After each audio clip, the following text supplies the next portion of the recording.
Hello, everyone, and welcome back to the Red Path. My name is Brian, and I'm joined by James and Josie. And today, on this special day, it's tier list day. And every so often, we do have to put out a couple tier lists on this channel, and this one will be accompanying our previous detachment combination tier list. Sorry, we forgot about the 1+1+1. It's probably bad. Don't do it. Anyways, talking units today, the most controversial of the three different tier lists that we do. Now, just be nice to us. It's the start of an edition. We're going to have opinions, and they may be educated, uneducated opinions, or maybe the other way around, uneducated, educated opinions. And all of this is due to change, probably with time, as we have been informed by GW that there's going to be multiple data slates within the next 3 months, likely. So, James, how you doing? I'm doing good. Happy to be here. How are y'all? I mean, I'm doing good. I mean, I'm just excited. I just love the tomfoolery that comes around with tier lists, and I'm sure we're going to be a little controversial with this one. We've been getting a Well, lot of questions on where we rate all of these, so it's excited to kind of put it out there and tell everyone, hey, this is why we rate these units or don't rate these units finally in a yeah, and like cost-effective way. the three of us have all played a different amount of games so far, so like we have pretty decent opinions on the stuff. Not obviously not perfect, but it's always a little fun. Josie, how you doing? I'm not doing too bad. I am currently enjoying the fabulous British heat wave that's going on, so I am cooking. But I'm looking forward for us to get a bit of cooking done as well. And I always like these sort of start of edition tier lists because everything's up in there, including what is the best attachment, which means we can't finally just look at this tier list through the lens of Berserker Warband. We're even going to talk about the demons later. But there will be cause for some stuff to be potentially a slightly higher tier because it's better somewhere else. Slightly. Yeah, and like I said, we'll probably and we used to have the cop out of saying we're just going to talk about it in the context of Berserker Warband, which we probably still will do for the final placement of stuff, at least until proven otherwise. But we will give Gortrak and Khorne Demonkin and Possessed Slaughterband and Cult of Blood all their shouts and where stuff could maybe change. But in terms of quality of data sheet and how likely you are to see them in a GT is going to be kind of where we're looking at, and Warband is still going to be the primary source of our opinion. We just got to point it in one direction, one way or another. So with that, let's go ahead and get started with some opinions. Now, I'm going to play hot potato with this one. I'm going to go ahead and toss it to, let's go, Josie. Josie, how is Angron right now? Angron is better in a lot of ways. -1 to hit in general. Angron loves being -1 to hit. This is great. Cover is much better, in my opinion, for the things that are already tough. That said, there's an awful lot of AP1 that's about to hit the game, and Angron does not like being hit with an awful lot of AP1. So he's kind of flip-flopped a bit on durability. I think it's far more like if he gets into combat, which is always nice, because previously there were, especially at the late end of the last edition, there are several things that could just kill Angron in Overwatch, frankly, on his way in. Those things are way less likely now. And also to help Angron get into combat, he has gained the ability to fly over terrain for a relatively small cost. This is good. There are lots of ways for Angron to connect better than ever. That being said, Angron is still not as hard hitting as we would necessarily like. He did go up in points to pay for his increased deliverability, and I've certainly got opinions about that. But he's not a bad option. He does still turn off your blood dice when he reses. You still will never really use the resurrect ability on him, which is a real shame because it's our Primarch's premier ability. But if you need a beat stick, he's the toughest single beat stick that we've got, and there's always value in a tough beat stick. He's not going to go in S tier, as far as I'm concerned. No. I don't think I'd put him in solid option, to be honest, but I don't think he's a low tier option. I think he is almost at this point the most average man that we have in our book. I Yeah, think I'd we've agree with that. Yeah, we've especially with certainly, yeah. Go ahead, James. sorry, especially with how we are looking at sort of more combined arms world eaters as we've been talking. His auras still aren't doing enough and are doing probably a little bit less now than before. And so seeing him go up in points, granted, there were some Primarchs out there that went up significantly more. I would say average is fine for him. I would agree he's not above or necessarily below that tier. Yeah, and Angron previous, he's bounced all around our tier list pretty consistently.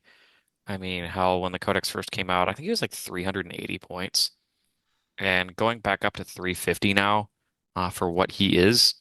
Granted, you heard a lot of content creators, Art of War, us, even all the way up down the list, all saying that they wouldn't play Angron to like 300 or 320 points. And nothing has really changed on that opinion. He does have a couple things going for him in the new meta. He can functionally go through walls, but getting into action usually requires a little bit more movement now in 11th than it did in 10th.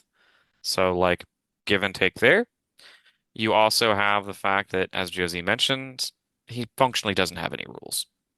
He makes contact, he hits, he kills what's in front of him.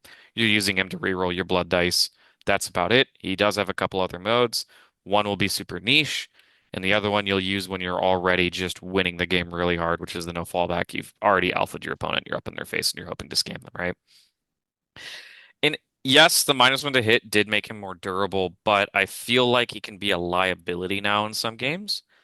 Is like you do want to shove him up behind a ruin to stage him, but a lot of those ruins aren't super secure. Like a fast gun army with like two defilers, for example, or riptides, for example, will just walk up to the ruin, see him, and remove him from the table. There's no true safe staging spot for him to get to where he has a guaranteed interaction with the game. Now you can rapid ingress him, right? That's fine and all, but like we have good rapid ingress options already. He's really good at killing defilers. Like he's pretty good at that. I know Jack Harpster said that that's why he loved playing him in teams. All he did was run around and hunt defilers. He's decent at that, right? And I think, as James and Josie alluded, I have definitely seen him falling out of favor, especially now that a defiler exists. Our defiler may not be as good as the other defilers, but our defiler, at least, even if you're not playing the gun options, I think it's 270 points. It's full 80 points cheaper than Angron to play a defiler, which I would probably do a majority of times in Berserker Warband. Now, is he bad? I don't think so. But I don't think we lacked big beat stick. We have big beat stick somewhere else. He's all right. He's not bad. Just needs to rework him, please. For the love of God, GW, give him rules. I think he's top. Probably he'll end up top of average for me. I think so. He's Mr. Average, but we love him still. All right, next up is our classic staple R1 battle line unit, the Khorne Berserkers. How good Yeah, are they? how good are they? Stayed. They've gotten a little worse, actually. I take it back. They've gotten a little worse. Maybe more than a little worse. Right? Like, there's the whole transports or death traps thing, which you're like, ooh, that makes me want to walk them up the table. And then you're like, wait, I'm putting a 300 point unit on the table, and it's not durable at all, and it gets shot off the table. You're like, well, maybe it'll be more durable if I add another 180 points of berserkers to it. Well, it's still getting shot off the table, and you can't hide it, right? They're harder to connect with, especially in the off detachments, such as Khorne Demonkin and Possessed Slaughterband and Cult of Blood, right? You're pretty much playing them just as a car and delivery service, and sometimes they don't even get to deliver. Crossing no man's land usually requires they're like the second wave of a go turn, like you've thrown pocket sand at your opponent's face with the stuff that can actually get to them, and then Karn's like creeping up the table in the Rhino. And I say Karn because I really do think 20 mans are kind of a liability in 11th. They obviously will do fine in some of your matchups. In other matchups, they'll get blown off the table and they'll be the reason why you lost the game on turn one. Um, Putting them in rhinos can't really spam them too much. It's like it's pretty hard to actually stage a lot of successive rhinos. Goretrack can kind of get away with it, but for the other detachments like Warband, I see myself cutting down to a 10-man unit in almost every list I write, and I don't really regret it. It's just the way it goes. Like I want a smaller footprint on the table, and Yeah, they've kind of just fallen out of favor for me. I'll run the 10 man in KDK. I like it there just as like a twin linked bomb to come out, like I said, late game, because you can usually deliver crushers and bloodletters in your opponent's face first.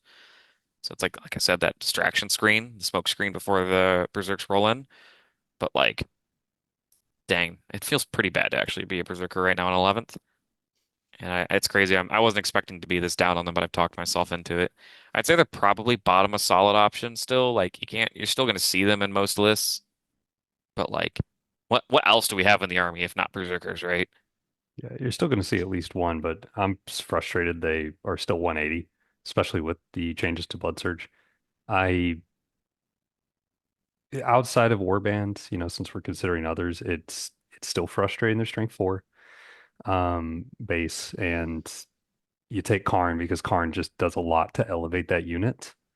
But nowadays, especially with, who we're prioritizing gets what enhancements, um, there's not a ton of reason to invest so much in other leaders when again that delivery is not guaranteed.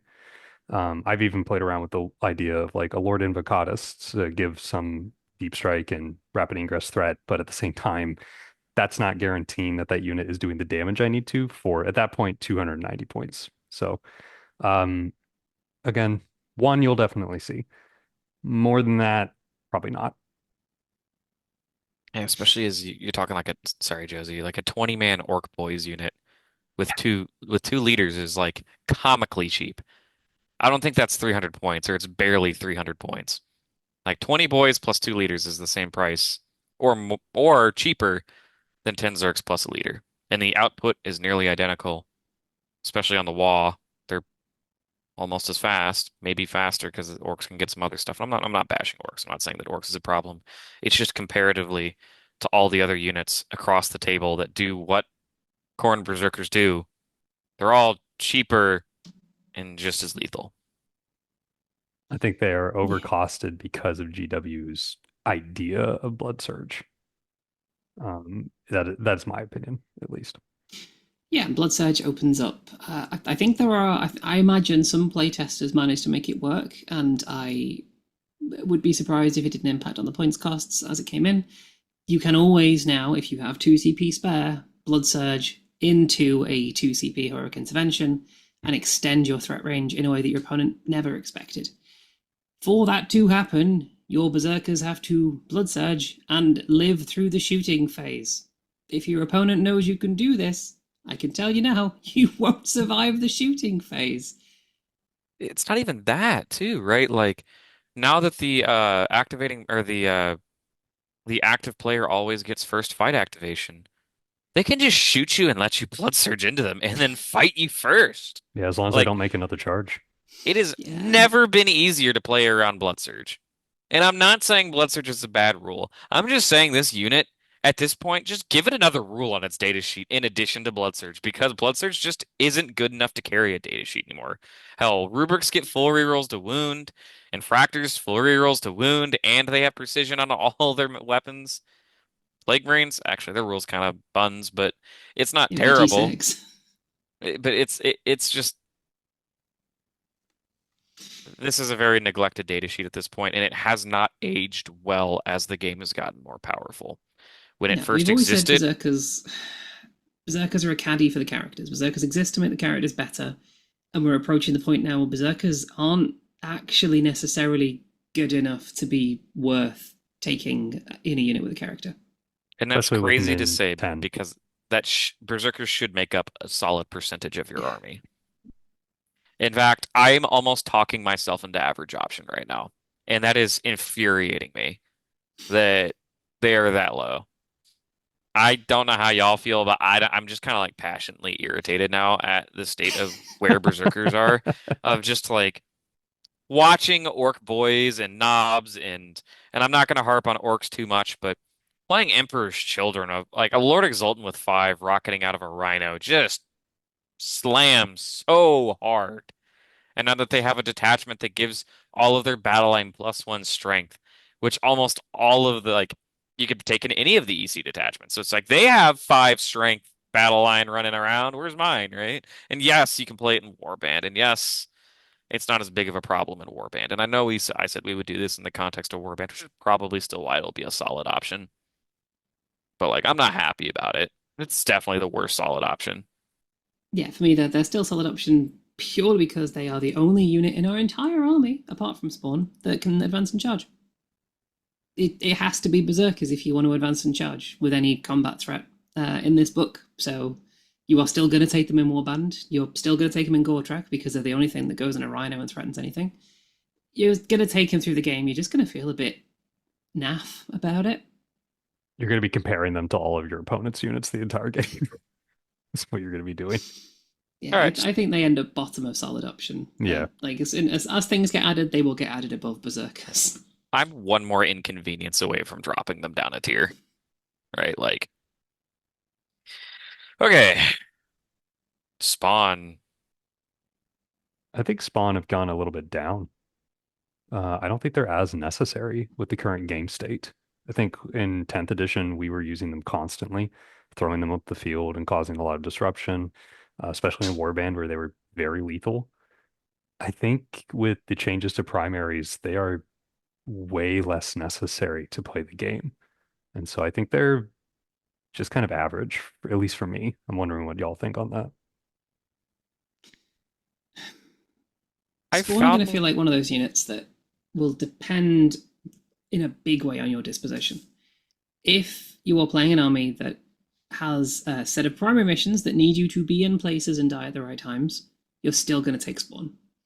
If, as some of the missions in the game look like they're going to, if you're encouraged to take Death Stars that kill stuff and don't die, trading Spawn doesn't work anymore. Like World Eaters, we've always said, are the best trading army in the game, and the big issue with a lot of 11th edition is that trading isn't the name of the game a lot of the time. They're amazing at what they do. I'm just not sure what they do is what we need for this edition, at least not right now. Yeah, if you're penned into like recon or priority assets, there's still a reason, but I think you don't want to be penned into those if you can help it. it's still there's still value in having turn one like because I'm nervous to say that I we don't value them as highly anymore. And truthfully, they have lost some value.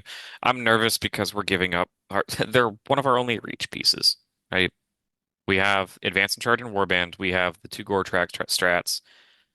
We have Bloodletter spawning, and we have Spawn, and I think that's about it in the Codex. And Spawn are the only one that's universal across all of that. And to just say that, yeah, I don't want to turn one interact with my opponent's kind of crazy. But trash is much less valuable in 11th edition. Not saying that you shouldn't have trash. All lists should have trash. You need them to get the game started.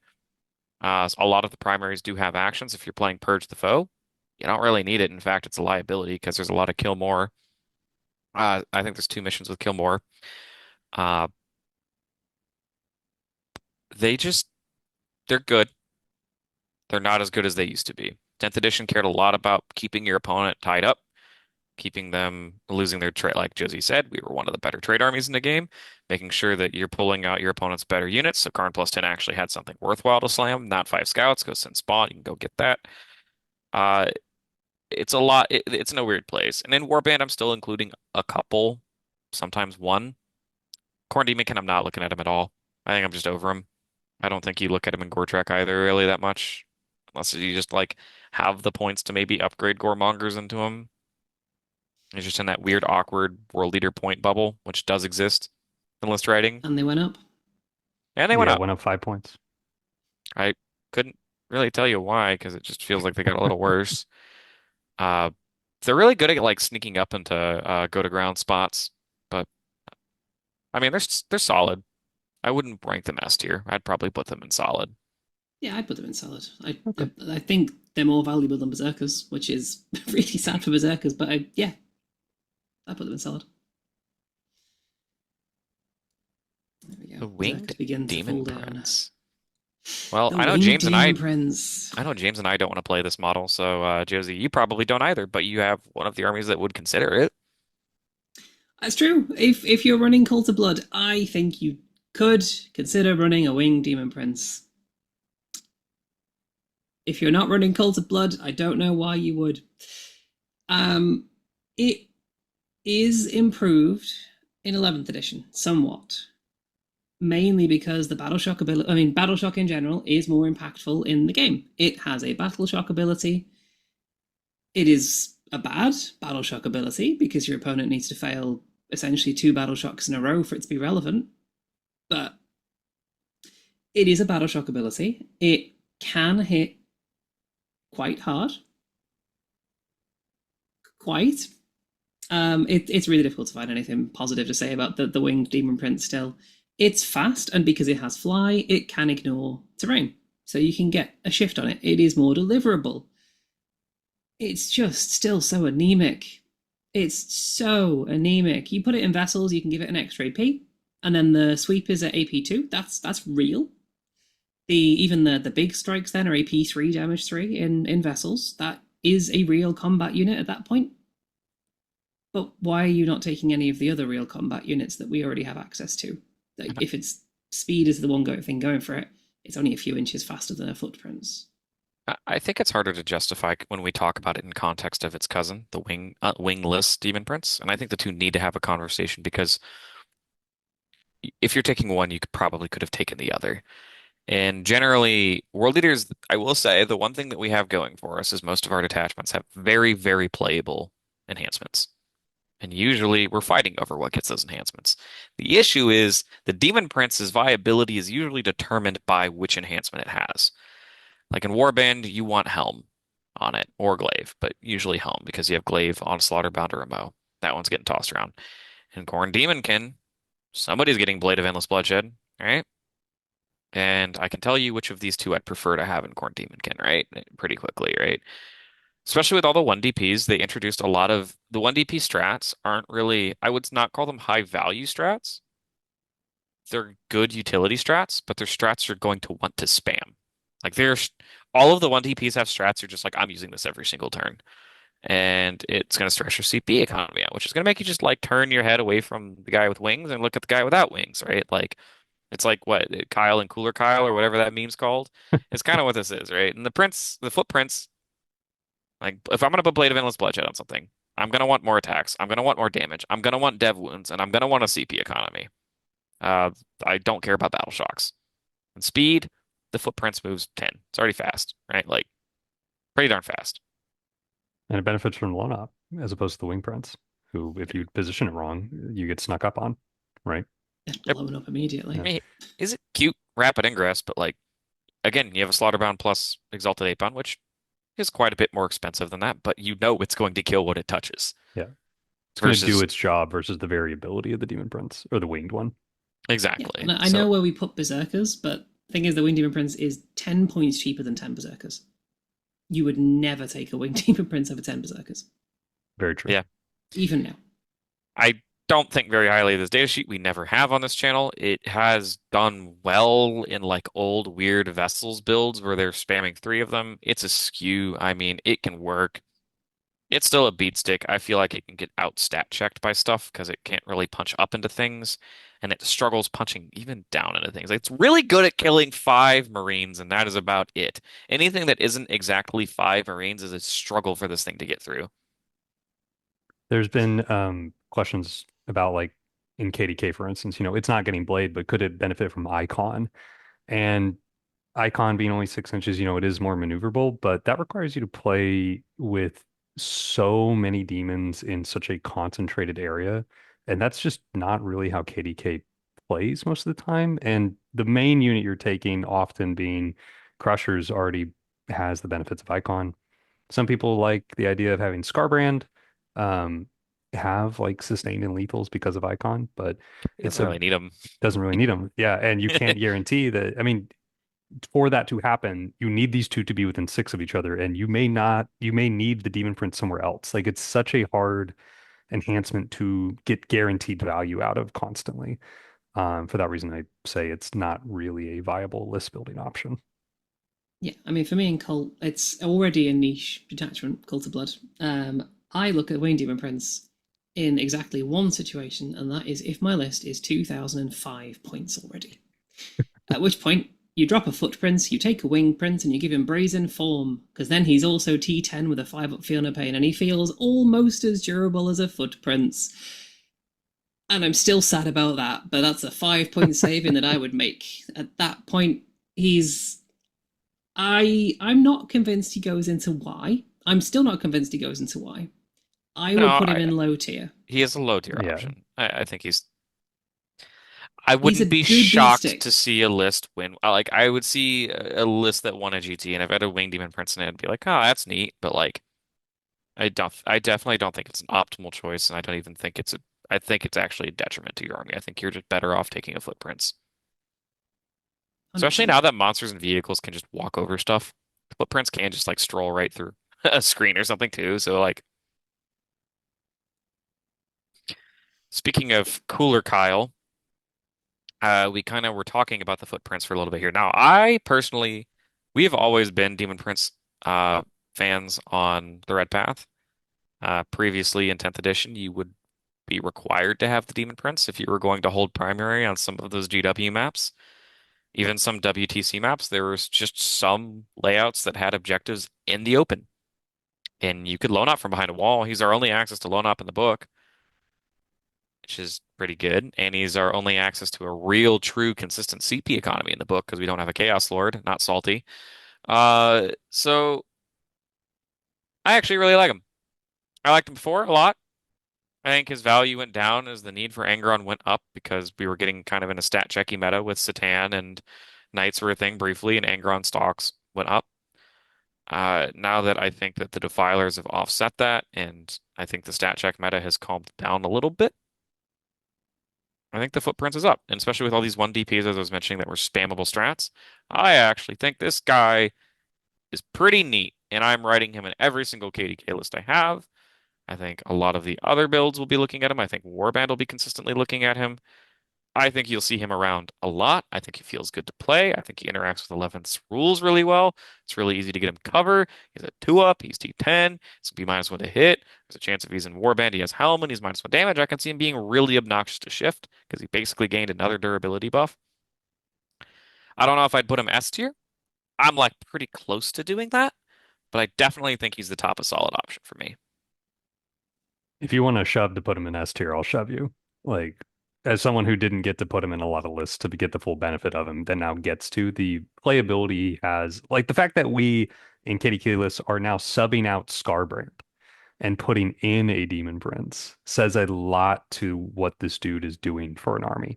Not only is he I wouldn't say fixing, but helping a harsh CP economy. He's still got 10 inches of movement. He's got loan op in an addition where we're seeing a lot of shooting potential, provided you have infantry nearby.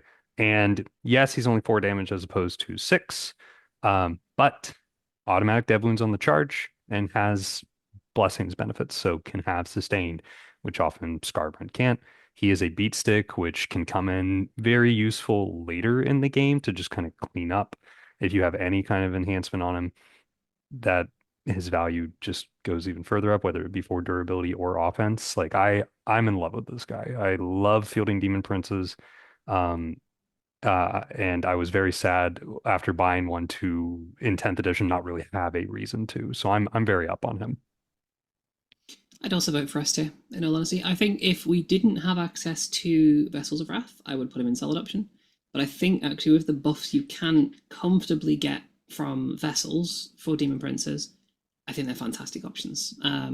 Not just in terms of the combat boost that you can get in Vessels, but also one of the big things that Demon Princes always hated. We've always had struggle with it. They're only 10 wins, and all it takes is I'm going to chuck a grenade at you, I'm going to tank shock you, and all of a sudden all the durability of your guy matters for nothing because he's died to a few random stray mortals. Just the ability to pop a 4-up feel no pain against those in vessels, and you do it for free because you're a Demon Prince who makes strats cheaper.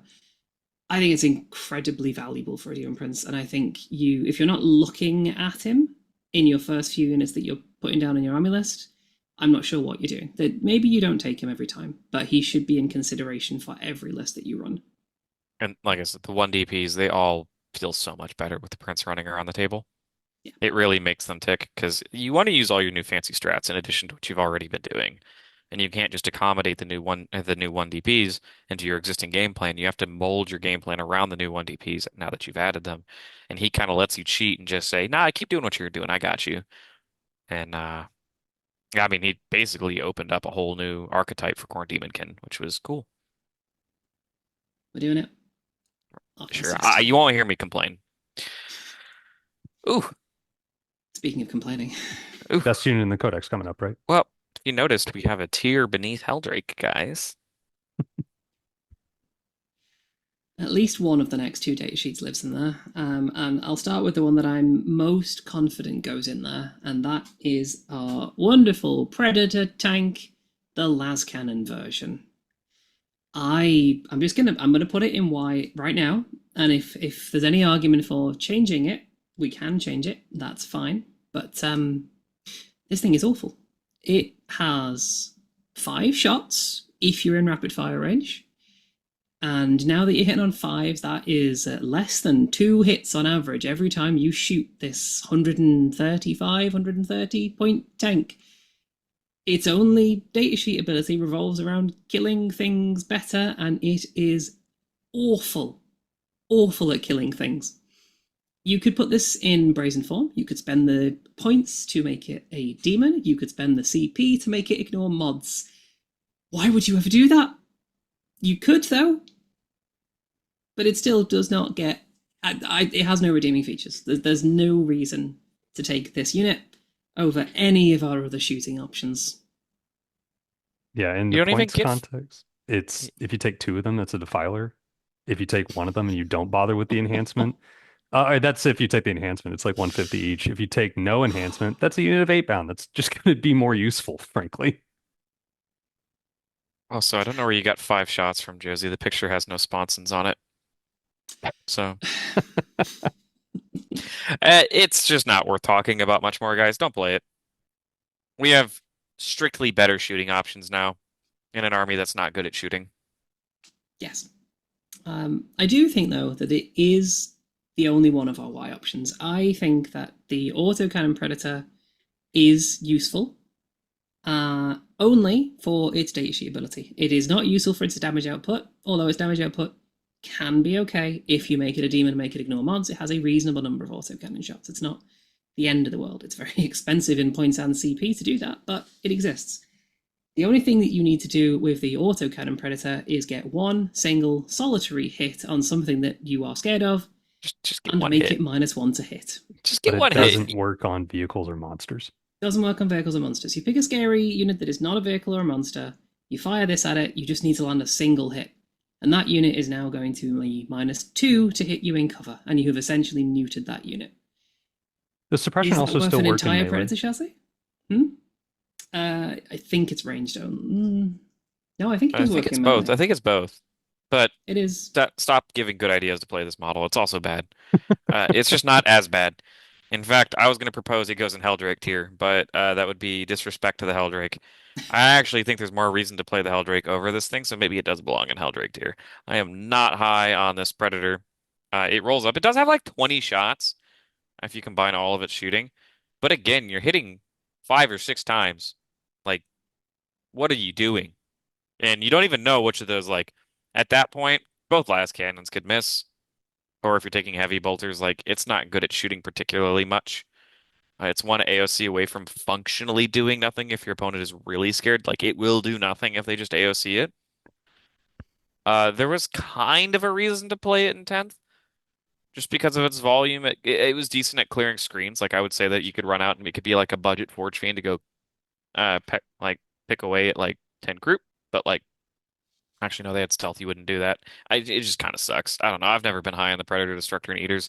I have one painted behind me, but I gave up painting it after I put it on the table and played with it once. And it's only gotten worse. Like, it has gotten worse and gotten no benefits from 11th edition. And in a shooty edition where everything is going to want to be shooting, this thing will not outshoot a damn thing. No. Does it end up in Y? Is it worse than the Heldrake? I think it might actually be worse than the Heldrake. I think it is. Minus I one actually is a very wholeheartedly real think it thing is. to put out, but infantry shooting is still surprisingly rare in the game because infantry shooting is not most of the time fast gun, and fast gun is what we're scared of, and it doesn't work on most of the fast gun in the game. Yeah, Yeah, it's if I could better than the suppress last a cannon. ghost arc, Oh, for yeah. instance, I'd be happy about that. Then we'd have a conversation. But I am not too excited about just suppressing infantry. with it. Yeah. Next up, we have the Slaughterbound, which felt a little awkward because he got a random points increase in the last slate before 11th, but I have found myself putting more of him in lists. Not in Khorne Demonkin, because Khorne Demonkin is kind of adverse to world leader characters. You have you're just getting stretched out on your points a little too much there. I also don't really think he offers much to Demonkin. Like Demonkin doesn't need a rapid ingress threat. It has plenty of options for that. Warband, on the other hand, you're still running one of these with Glaive more than likely, as we kind of alluded to with Berserkers kind of falling out of favor. Something has to replace that. If you're not playing a Glaive Mo, you're probably playing a Glaive Bound. Glaive Bound is solid. I also think Lust Bound is really solid too. You don't necessarily have to start it in reserves. Like, it is really nice to be able to go first, stage up, and go, here's some Berserkers charging you, here's some other stuff on the other side of the table charging you, and here's a 7-inch charge dropping down charging you, and it re-rolls for itself, which is like a low 80% chance to hit, which is where I found myself using, for example, the Juggernaut Break, which we'll talk about later.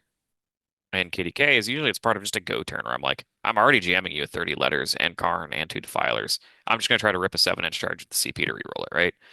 And he's really valuable for that. And our anti-vehicle in Warband is actually pretty solid now. And I really like playing from reserves in 11th, which he obviously facilitates.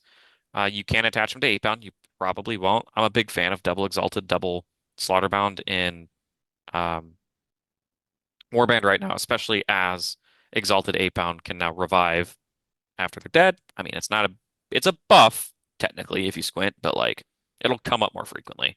I actually think he's pretty neat. Think he's pretty solid. I think he's overcosted, but something's got to replace Berserkers. Yeah, I agree with the overcosted. I actually think he could, if he was a little undercosted, have a place in KDK. With Bloodforged armor, for instance. Give him a 2-up, and suddenly that ability to res, he can stick around a little bit more reliably. That can pay dividends, especially when you are in the faction that's also respawning demons. So he sticks around, you can respawn 8-bound. That 8-bound then can potentially respawn a Blood Crusher, yada, yada, yada. At the moment, though, that's a bit of an expensive combo, and we have to make room for other things. Yeah, So, it's yeah. finding that space is the difficult thing, isn't it? In lists, Yeah. he is expensive. He is another massive beneficiary of Vessels of Wrath for 2 reasons. Like getting the extra AP whenever he fights is amazing. I think personally that AP2 to AP3 jump is one of the most impactful ones in terms of armor penetration in the game.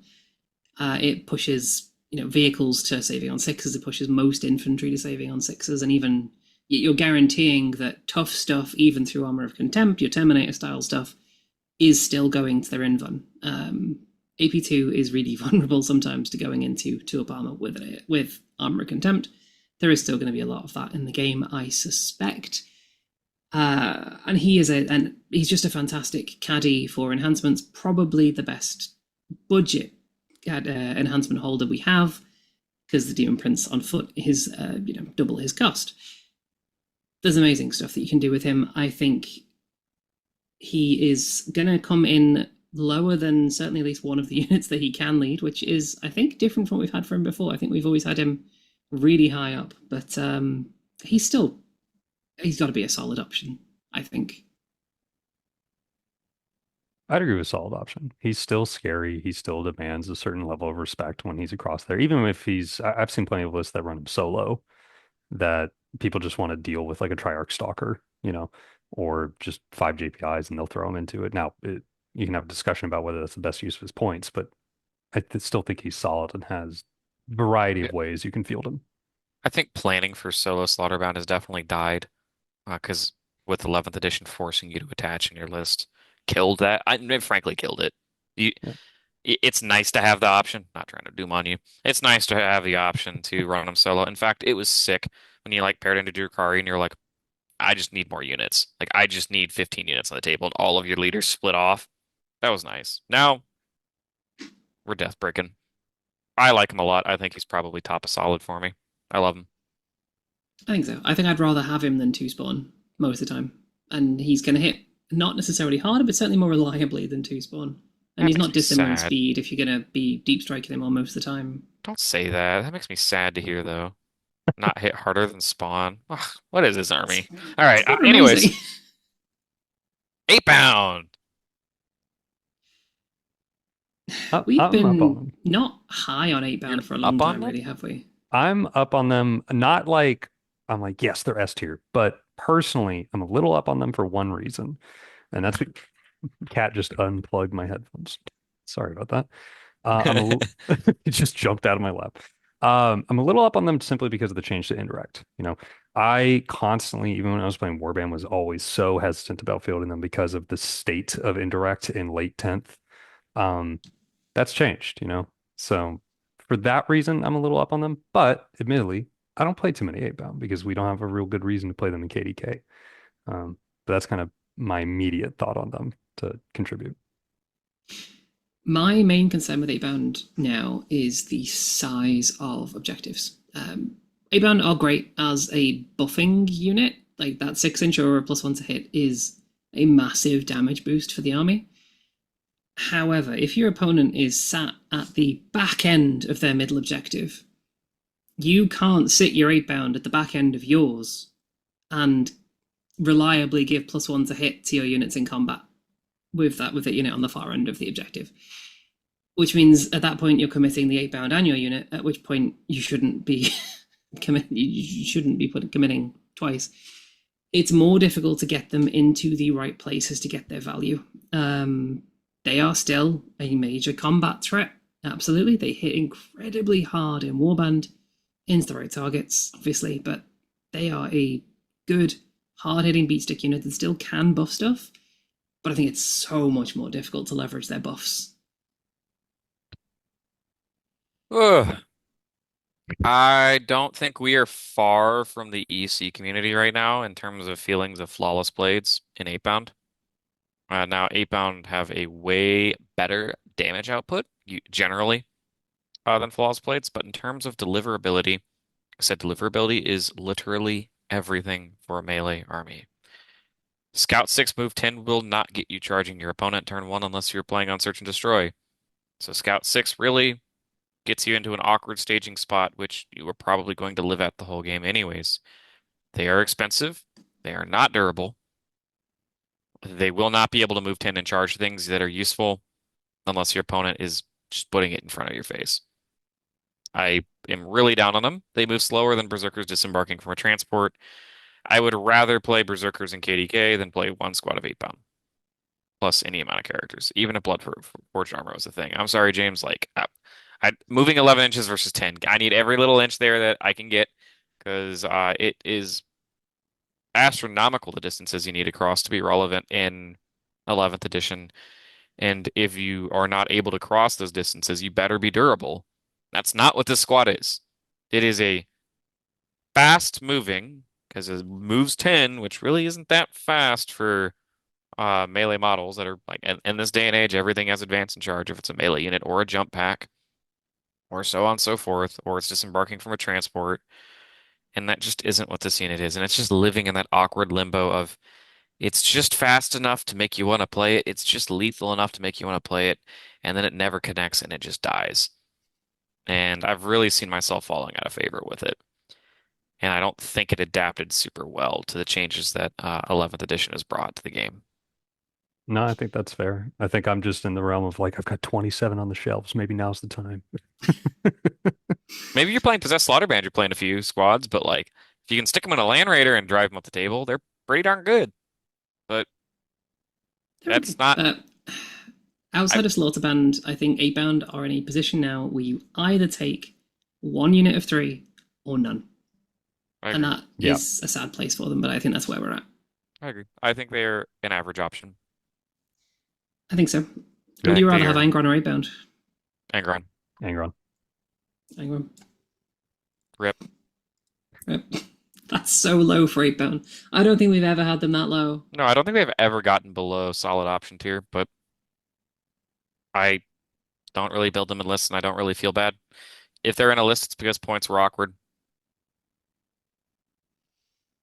That's it. Yeah, no. We've had one S tier option It might be time for our second. Certainly, I will be always arguing for these guys to end up in S tier. It's our fabulous anti everything boys. It's the Exalted 8 bound. Ever since they got their buff to make them damage 3 against the things that they want to punch, they have been reliably killing vehicles. They only get 1 less attack than regular 8 bound. They're the same strength. They get an extra AP. So they hit most things at least as hard as 8 bound, and the majority of the time they're hitting harder. I think they're incredible. You are almost certainly taking at least 1 unit with a slaughter bound in almost every list still, because they're our most reliable anti-tank option still in the game, in terms of cost especially. They're our most efficient anti-tank option. And they do just have a chance at living with a 5-up invuln. We've said 8 bound aren't durable. Exalted also are not durable, just to start with that. But you always can scam guys, and 1 Exalted 8 bound could run up to a Rhino and just pick it up. There is a world where it could happen. Once your 8 bound gets sniped down to 1 model in a unit, they don't do anything. You can always do things with a single Exalted 8 bound. And I think they are possibly the best unit in our codex right now. In terms of deliverability, they have Deep Strike. You can wrap in and Ingress them. Strongest strat in the game at the moment. You can Deep Strike them into hidden and then immediately connect them into combat. And that is a premium right now in the game. I would be, like I said, I'm running 2 squads in my warband list currently. I don't think that's going to change. There's even a chance it escalates to 3. I don't think that's near, but I like them. I don't know if I'd call them S tier, but like we're running out of things to put up there. I'm being honest. Like the whole we can't have just one S tier up there, and it's really I would not have been able to guess this S tier option, like how it's going to probably turn out. Like a year ago or 2 years ago, I would not have been able to guess this tier list so far. But I'm inclined to agree with Josie. I don't think they have to be attached to the Slaughterbound to be useful. I do think if you just want an MSU 3-man in the air, you can afford the Slaughterbound. Perfectly viable option. It will go kill that Ballistus Dreadnought dead, and that's all you care about. Awesome. Play it. You'll like it. We have to play from reserves. This is our best option to do that. And I think with the addition of the rapid ingress with hidden, like you said, with the addition of us now having +1 to charge as one of our blessings, you stack that with sustained for them. That way they can safely be hidden, even if it's in a little bit less of a convenient spot, and still have a decent charge into their target. I agree. I would humor Josie and put them bottom of S tier, but I'd say I'm bottom humoring you, S. Josie. Yeah, I like the Demon Prince more. You said best unit in the Codex. I think it's the Prince. I guess the Prince. I'll concede on that one.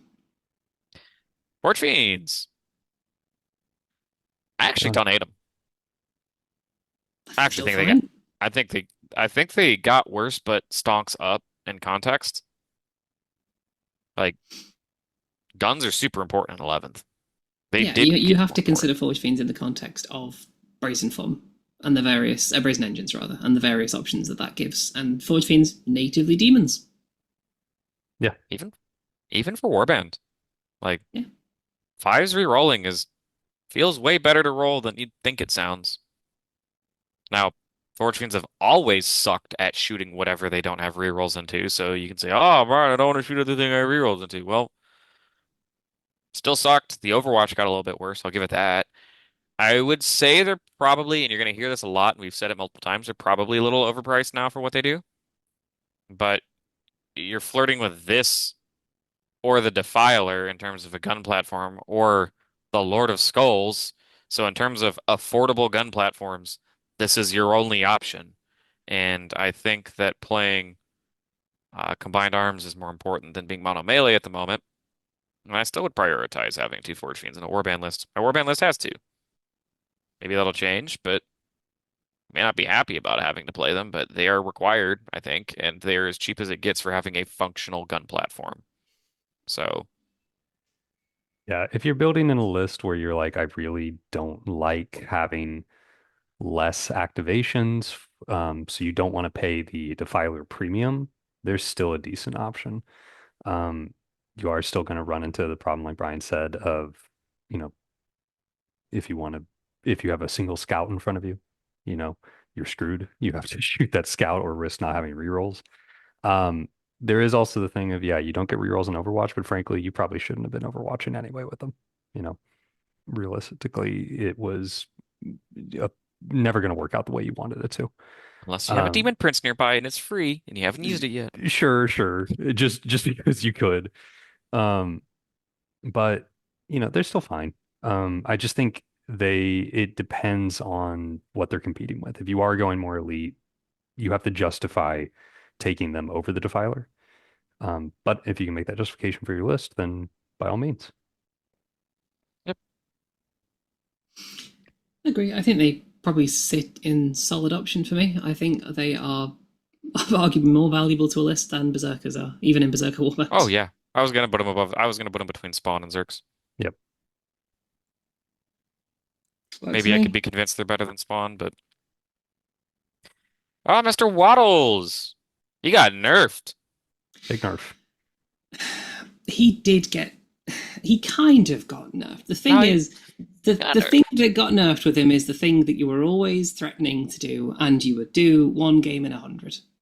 The Pinball Wizard is dead. Long live the Pinball Wizard. Absolutely. However, what the Hellbrute still excels at is costing 120 points. He will still trade up into almost anything in the game if he wants to. There's very few things that you won't charge him into and almost certainly kill within 16 attacks. I think he's still absolutely fine. He is worse in a lot of ways, but he was, as far as I'm concerned, the Hellbrute was always undercosted. I think it's now appropriately costed. It's a trading option now again, and I think it's a very good trading option. It's an option that will never get hidden, but it is a reasonably tough 2-up armor unit that does jobs. He inherently has the demon keyword, right? No, No, you No. have to give it to no, him. The Hellbrute doesn't inherently have the demon no. He's keyword. not a demon. No, he's a Chaos Marine trapped in a box, so he's not a demon. Okay. I'm just saying, like, I think it's more expensive to take a Hellbrute plus a Forge Fiend over a Defiler. Why Clock's are in we at doing that? 290. One, yeah. So, it's almost the same wound count. I think the Hellbrute and Forge Fiend outdo it, but Hellbrute doesn't have an invuln and Defiler's higher toughness, gun platform punchy, whatever you can't really pinball anymore, consolidation being a little bit worse. You can tag him. I would use him to fill points. You're looking at an 1880 point list. You can be like, ah, whatever, throw Hellbrute in there, and that'd be fine. Yeah, because you're not going to take Spawn to fill those points out. I mean, yeah, it's a fill the last points of your list kind of unit. I don't think you'll have to be disappointed by taking it unless, but you're not going to build around it. I think he is a solid average option, bottom average option. Yeah. I think that's fair. I think you're definitely taking him over the Winged Prince. Probably, yeah. Yes. I would rather play the Hellbrute and not spend the other 40 points on anything and play that list. I'd play a 1960 list before I played the Winged Demon Prince over Hellbrute. I'm just mad at the Hellbrute. That may not be justifiable, but that may just be rage. Uh, Lord Avocado. Uh, he's always been so weird, and he's just gotten weirder, right? Like Yeah. one of the biggest reasons to run him in a list was his flexibility. Now, James, when we met, we played in Nova. I talked such a good game about this guy, right? Like you could play him solo and he'd be fine. You could go, oh no, I need to play tall and attach him to 8-bound and have a rapid ingress play, which is what I did to you. And then you said Uh, at the end of Nova you were throwing him in the trash. that's because he unrelated. He did too good. He lost me the tournament because he did too good. He was True. actually pretty good, but Yeah. like I don't think he went down in points. I think he's still And 110. Yeah. he definitely is like probably in need of a cut, and they just need to give him like the Lucius treatment and just give him like Lone Op or something. Just let him be a solo character. Like there's maybe merit, like James said, in rapid ingressing him with like 10 Zerks or something on into hidden. That's gimmicky. Your opponent can kind of play around that. He If just feels he could be gimmicky. hidden, like even by himself, Just I give him Lone would Op. Uh, Just give give him him loan Lone up. Op. That'd be great. Because he's yeah. got Scout 6 baked in. And then he can just run around and do what you need him to do. If Waz Daka can be Lone Op, this guy can be Lone Or Op. let him lead Crushers. Calm down. Careful. Please, Careful. I can't. Invocatus is, yeah, he's a really weird unit. It's very difficult to get the value out of him. The charge mortals can be amazing. They can do nothing. They can sometimes ruin things by killing units you didn't want him to kill. With overrun fight being a thing, there's arguably slightly more of a role for those charge mortals if you have a unit that is already almost dead, but it's difficult to sort of finagle that situation. His ability to move through opposing models is incredibly difficult to get value out of now with the bigger engagement range. It's super difficult to get past an enemy unit with Berserkers or Oh, yeah. Invocatus on his own. Pretty much got to I be starting your move in front of their face, which at that point I'm asking you, why didn't you bank 2 CP to heroic them, right? Like, I It's mean, they don't, really hard to find a reason to justify him. and you kind of got to be like premeditated in list building and be like, I am using him 2 deep strike 10 Zerks, and that is it. And that is the only justification I can see. Obviously, Zerk stonks down. I don't, I wouldn't call him low tier. Like, you'll see him around. Say he's like above the Hellbrute, maybe. There's an argument where you can use that Zerk bomb, right? If you're going to rapid ingress, like we've talked before about how the objectives are so much larger now and harder to screen out. So if you can land your Zergs, which are OC2, on a point and steal it from somebody, that's kind of cool. It is 11 models with one of them on a mounted base, though. So it's going to be difficult to fit them all in a safe spot. I don't know. Searching for something Yeah. for him.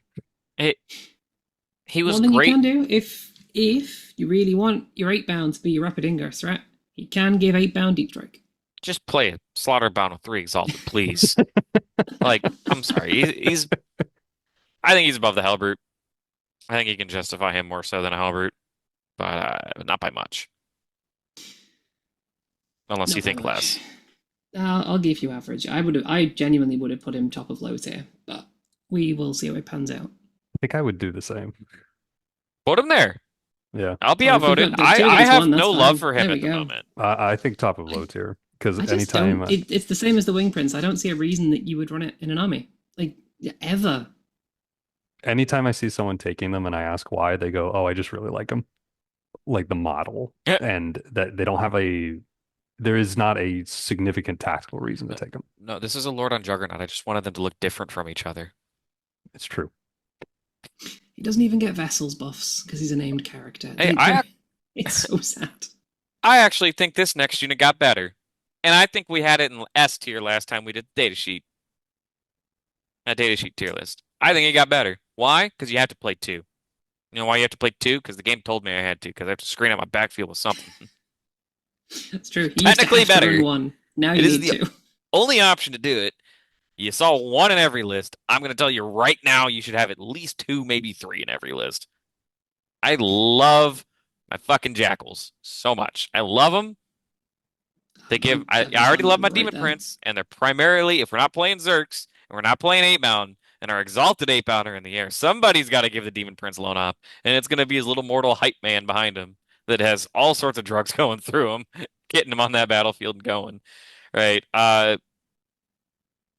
Jackals are autos. You're just taking 2. We don't really need to talk about this too much. Every single World Eater list at least has 20 Jackals in it. And if you don't, rewrite your list, please. And no, Goremongers do not substitute for them anymore.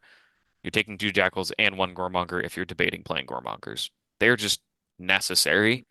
And we've said it a million times on this channel. My trash beats your trash up. Same thing. You get in a fight and you say, my dad can beat your dad up. Same thing with my Jackals. My Jackals can beat your cultists up. Or your Zangors. Or your Poxwalkers. Come on. Bring them in. Or your Scouts. Sometimes you give them +1 AP and they'll go rip a Custodian squad apart for no reason with sustained its dev wounds, right? I love my Jackals. Yeah. They're fantastic. They always have been, they always will be. My small little boost, Cult of Blood enjoyers, the tax for taking a 20-man has gone away. You can run 20 for the same cost as 2 units of 10 now. This is amazing for Cult of Blood because, frankly, you never had them spreading out anyway. You needed 20 to kill anything of any value. So this is just pure buff for Cult of Blood players. Jackals are amazing. Whether you're running 20 or whether you're running 120, you'll never be disappointed about what you get from 65 points of sticky objective and I'm going to punch you relatively slightly hard. Yeah. And if you're for some reason running something outside of perch, like if you're running recon, you need something in the two quarters in the back. And you're spending 65 for one, 65 for the other. The rest of your army is free to go have fun up front. And they really enjoy cover.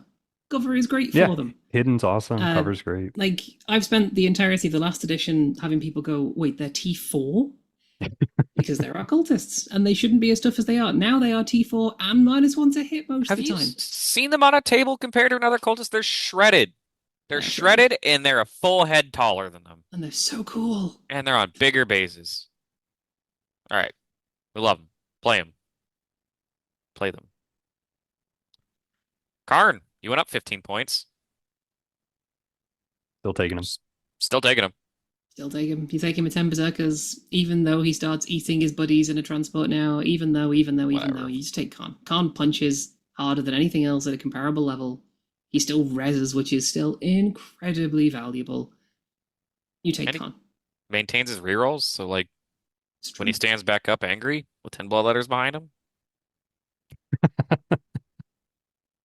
you're It's losing very that true. fight. Khorne plus 10 letters will probably beat up whatever killed the Zergs. Uh, I mean, he's S tier still. He's the GOAT. Yeah. I might even say you said that Exalted 8 Pounder are the best data sheet in our book. That's why I held out on you. Not only am I a lover for the Jackals and the Demon Prince, I think Khorne is just. I think if he just poofed out of our army, we would be the worst army in the game. I actually can't disagree with that. Yeah, that's true. That's a terrifying thought. Yeah, okay. I'll put him at the top where he belongs until he betrays us again, inevitably.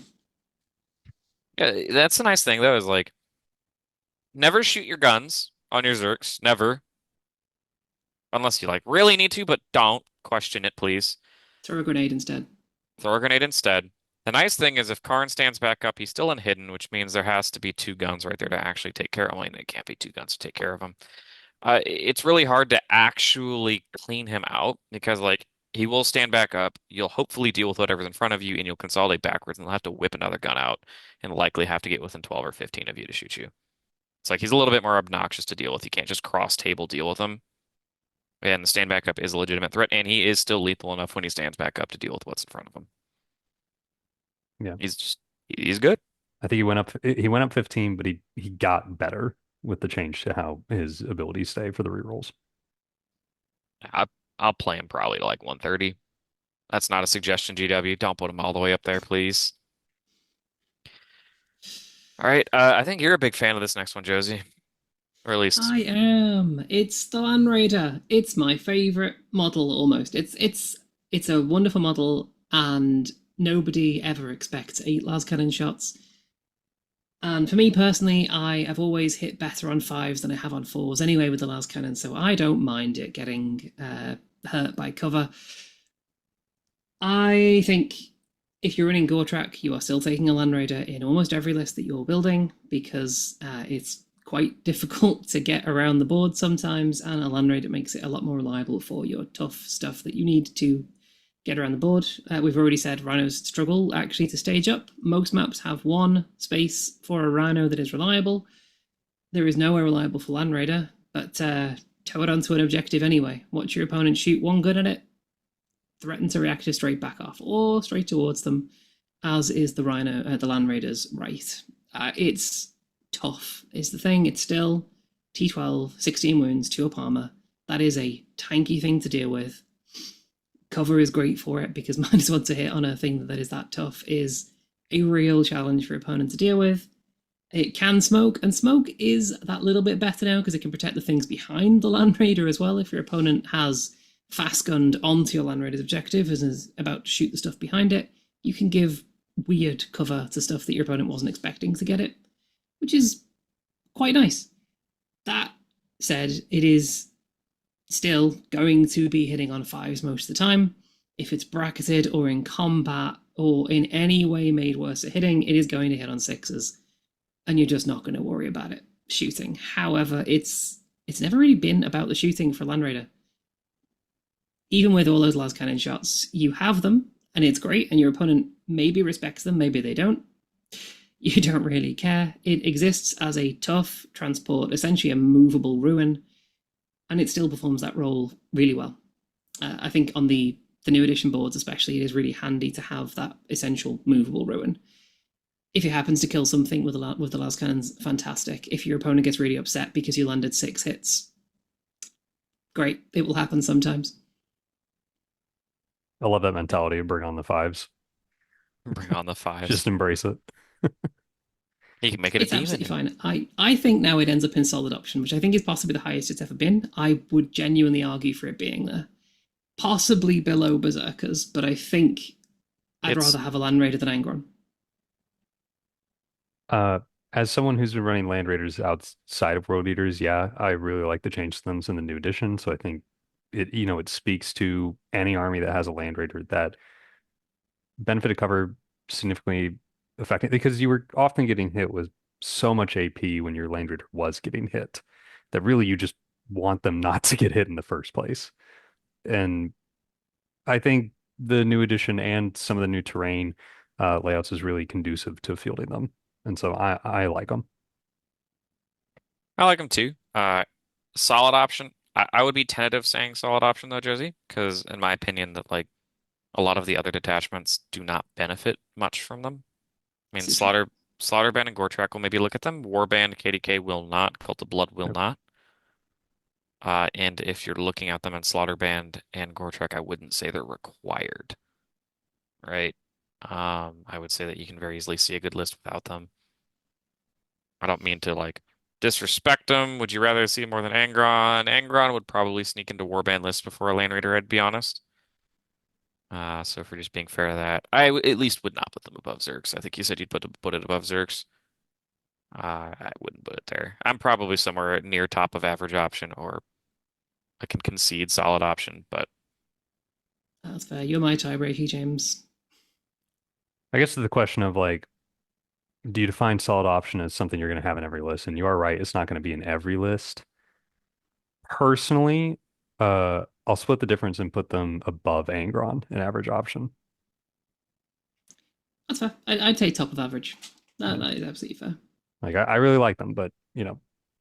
yeah, All right. I also feel unqualified to talk about this one. I'm excited about these Okay, guys. it's the Khorne Lord of Skulls. It's beautiful. It is still 505 points.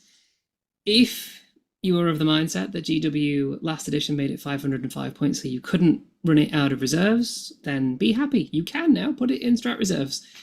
And honestly, this is possibly our biggest rapid ingress threat that we have access to. It's an absolute beast for that.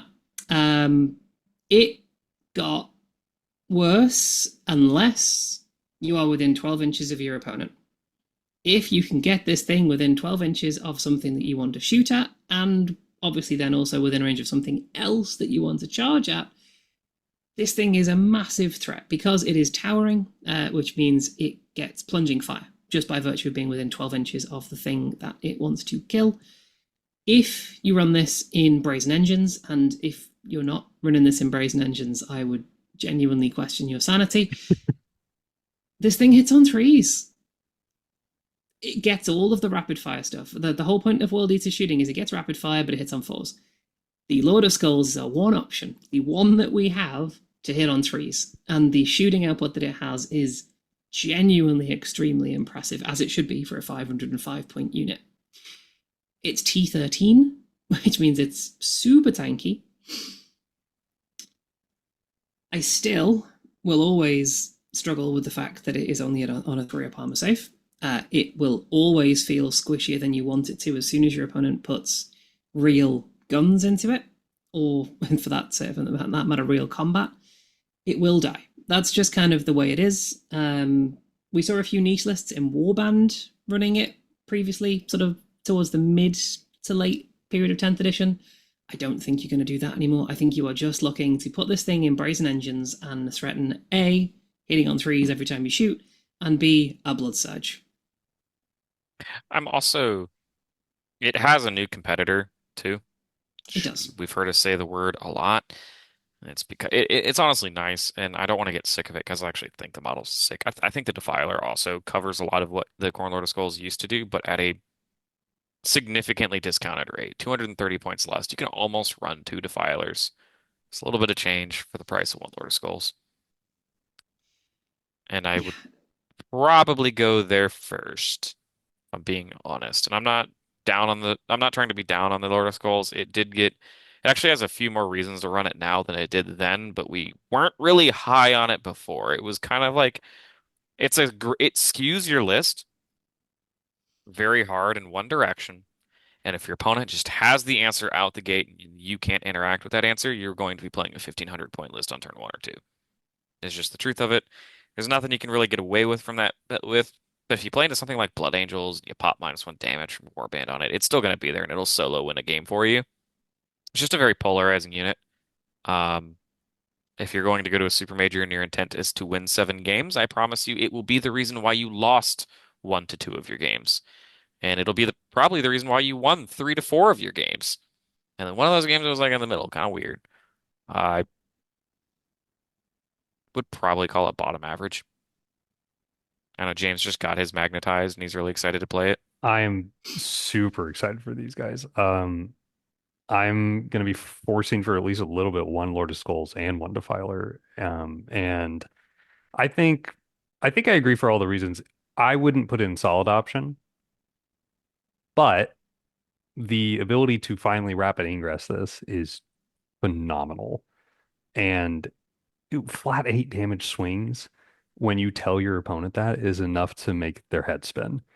And it's just beautiful. We've been looking for a reason to just have one on the field in some competitive aspect for a while now, and I think it's getting there. Do I think it's still too many points? Yeah, but it has a lot of potential where it is right now with the rules the way they are. And I'm just very excited to try it out. So no, I wouldn't bump it up to solid option. I would still call it average though, and I would maybe just, if we ignore the points, I would put it maybe middle average even.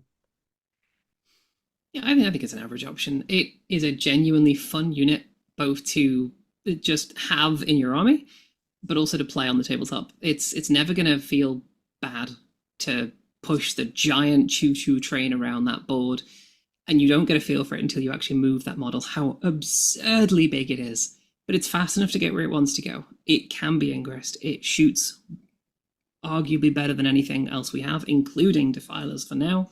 Not in terms of efficiency, but in terms of actual output. If you have one unit a turn that you want to spend one CP on to make ignore hit mods, I'd rather spend it on a Lord of Skulls than a Oh Defiler. yeah, 100%. Right.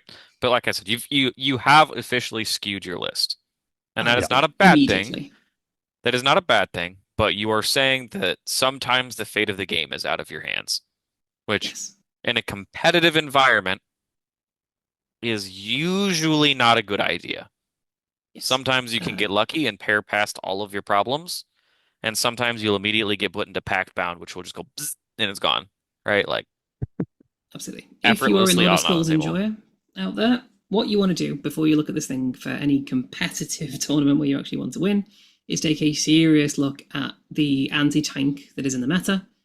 Because if you're looking at stuff like Fire Prisms with Eldar, if you're looking at stuff like Hammerheads with Tau, you don't want to take a Lord of Skulls. If and only if you are in specifically a las cannon style meta, a strength 12 anti tank weapon, then you can start to actually look at this thing and think, okay, well, this is going to be a serious skew that a lot of the top armies in the game are going to struggle with. But if the top armies in the game are not relying on strength 12 as their anti tank, you don't want this in a competitive build. But you can run it in every fun list you ever want and not feel bad. It's comfortably average. This is my potential, man. I love it, but it's never going to get above average. Is it better or worse than a Hellbrute? Worse, I think.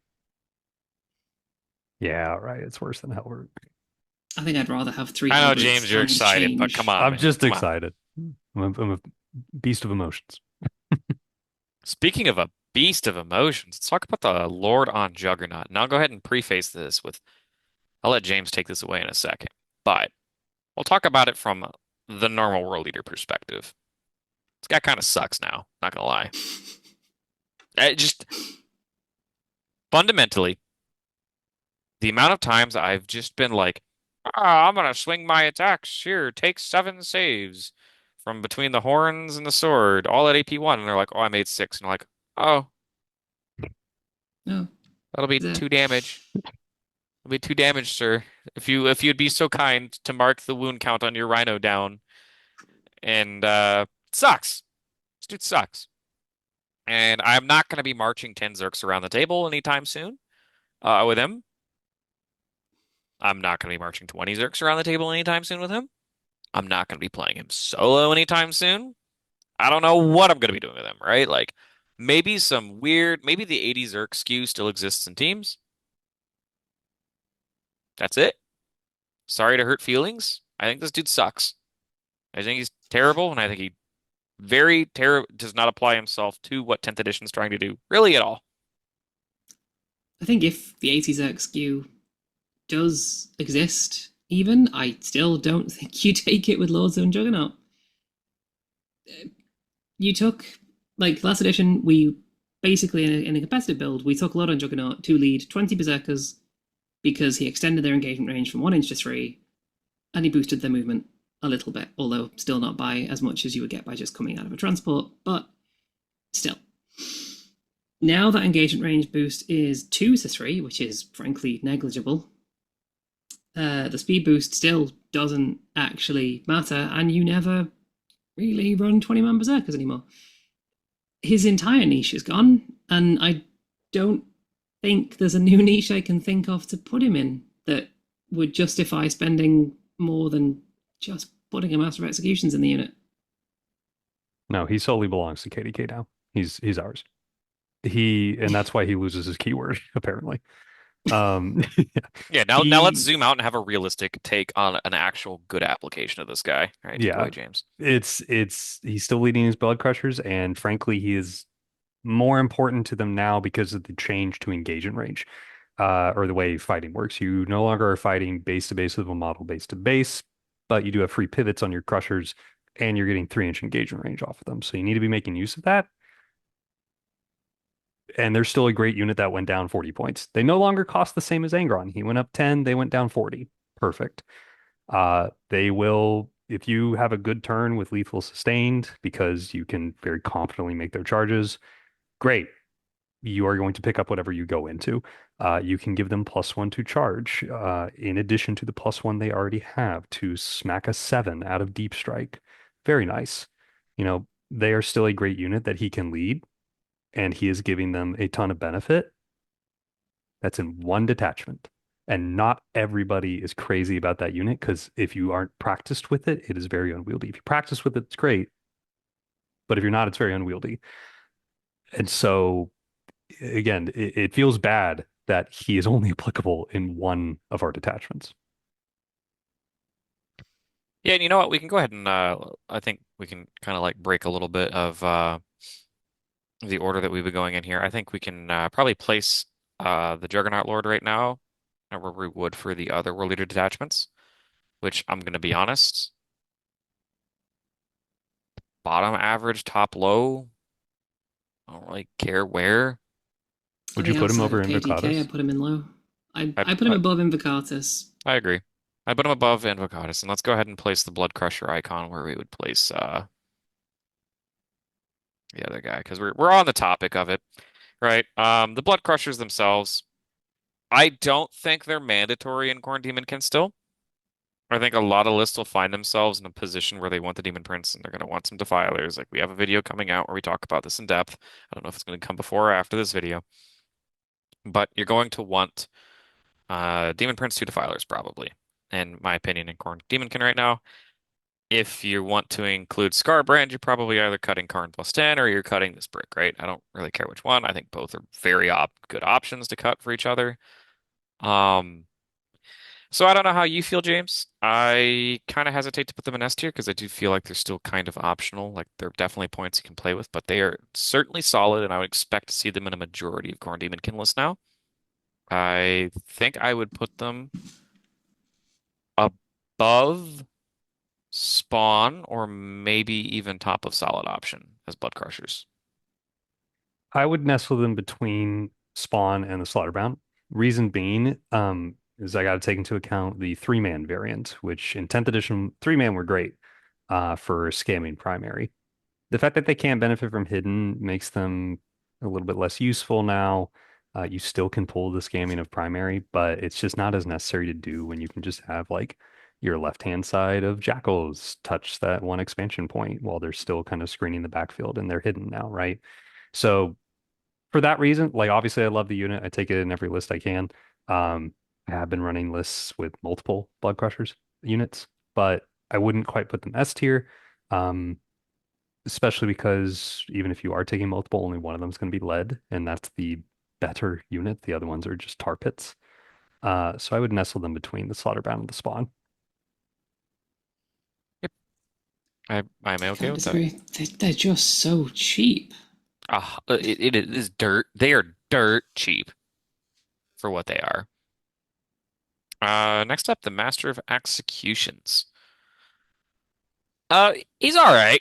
Like he's good. I he's like if you're gonna take a second squad of Zergs, you're debating probably between Invo and him. Uh, as a 10 man at least. I think in Gore Track, he's mandatory still. You're running 2 to 3. Sorry, 1 to 2 still in Gore Track. In Warband, if you're going to play a second squad of Zerks, it's probably going to be with this guy. I'm not skewing that way. I would probably still be on 1 by 10. And if you made me play another squad, I'd be really upset about it and pull up a Juggernaut Lord or Invocatus. And that's just because I don't want to put a second Rhino on the board. I want to kind of like minimize my footprint. I'm feeling like somewhere in average option territory for Warband. The other detachments are not playing it. I don't think Khorne Demonkin has a reason to play him anymore, like at all. And then, of course, we have Track, which Josie can talk about him a little bit. Yeah, for me, I would nestle him in solid option, and I would put him right alongside the berserkers. Because to be honest, you're not taking him if you're not taking the berserkers to go with him.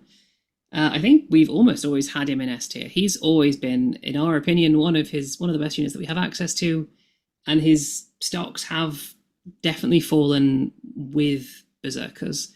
And as we've just been given a arguably better and not much more expensive enhancement caddy in our good friend the Slaughterbound, he's still incredibly cheap. 60 points for full hit rerolls, full wound rerolls against character units, and he generates CP. If you can deliver him, he's a great little unit on his own. That deliverability is a problem. So in Gotrek, you're still taking a couple because you put one in a Scout Rhino and he wanders around on his own looking for something to generate CP off. And you're still taking that second squad of Berserkers, probably, which means you're taking a Master Executions because that's what goes in the transport. I would put him with Berserkers in solid option, but I would put him below them because you're not taking him without Berserkers. You will take Berserkers without him. Yeah. I think I would put him in solid option. I would like to say he is suffering, and it's not his fault. He's suffering from berserkers. He's suffering from the expense of the army in terms of points. He himself is fine. He also can be a very situational CP generation. That being said, because of wanting to minimize footprints and wanting to minimize that cost, because that's near a 300 point unit once you start throwing enhancements and the berserkers and the rhino, right? And at that point, then if I'm looking for a second Zerg squad, I'm personally looking at Invocatus because I just want to save those points. And even then, I'm not doing a great job of saving those points, but I'm saving just a smidgen. It, at the end of the day, I just think if you're outside of Gore Trek, you're just not playing a second squad No, at the moment. And if you're really interested in Warband, there may be an argument to pull Invo up or him in a second Rhino. I definitely don't think it's optimal. yeah, I'm leaning towards top average, just as like the net split between Gore Track. But if we're talking Gore Track, obviously it's higher. And that's fair. And in the army in general, he probably is an average option. Yeah, that's fair. But I think he sits up at the top. He's just cheap enough to have enough different things that he can do, even if most of the time he actually won't. The Mauler friend very popular Got a unit right lot now. more interesting. did get a little bit more interesting. Usually he ends up somewhere in the middle or bottom of average. I find myself struggling to put him in a list, and that might surprise people because he just got access to Cleave 2 and a fancy new detachment that gives him battle shocking and go through walls now more than just Gordrak, right? You can do it in other detachments, but like based off the direction that we've been shifting army-wise towards more exalted playing from reserves more, Slaughterbound's on the table, Khorne plus 10's running around the table. He doesn't really have a role that he fills, right? He's kind of just a big, durable, dumb idiot that can like maybe have a gimmick come from reserve 7-inch charge, but like, dang, is he occupying valuable staging spots? Because there's not that many, and that's where your Karn Rhino likely wants to be, or Angron, or something else, right? And that's not disparaging him because he's actually solid. I just don't think he's better than the other anti-tank options that we have access to that just synergize with army rules better. He's a little clunky.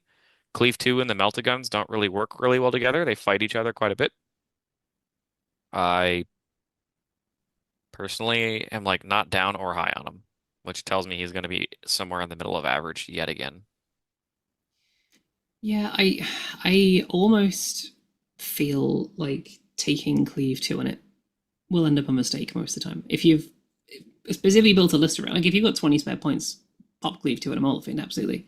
But I think if you're building a list around taking one or two Cleave 2 Molothians, those guys are, they're what, 145 base and then 20 points for the enhancements, 165 points. And that's the difficulty is justifying it when Exalted 8 Banner right there. And they're cheaper than a Molothian at base, and they're plenty cheaper than a Molothian once you've paid for an enhancement on it. Like 165 points is where you start wanting a unit to really do something, and a Molothian does not reliably do anything. It can do a lot And sometimes.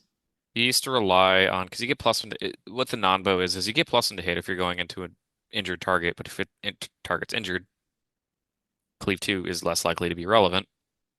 And Cleave 2 does nothing in monsters and vehicles, so you're not really getting anything from it there. It is a perfect situation of my list is 1985. I have a Mauler Fiend in it already. It's 2,000 point list now. And you're playing Brazen. I think I you're just I think it's a bit of a trap, if I'm being honest. I think he's a Mm. weird point sink that like he just doesn't fill anything that we need filled. Now he's not a bad model. He's not gonna blow your socks off. Somewhere in the middle. I think also he's to kind of talk more on the 8 bound point. He's also competing for a reserve slot because, in my opinion, he does want to. You, if you're going to run one, I would run it from desert reserves. Make use potentially in a combined arms list of his charge rule, where you can have a benefit to the charge, mix it with our blessing. But you know, you could be slamming on the table and trying for a 7.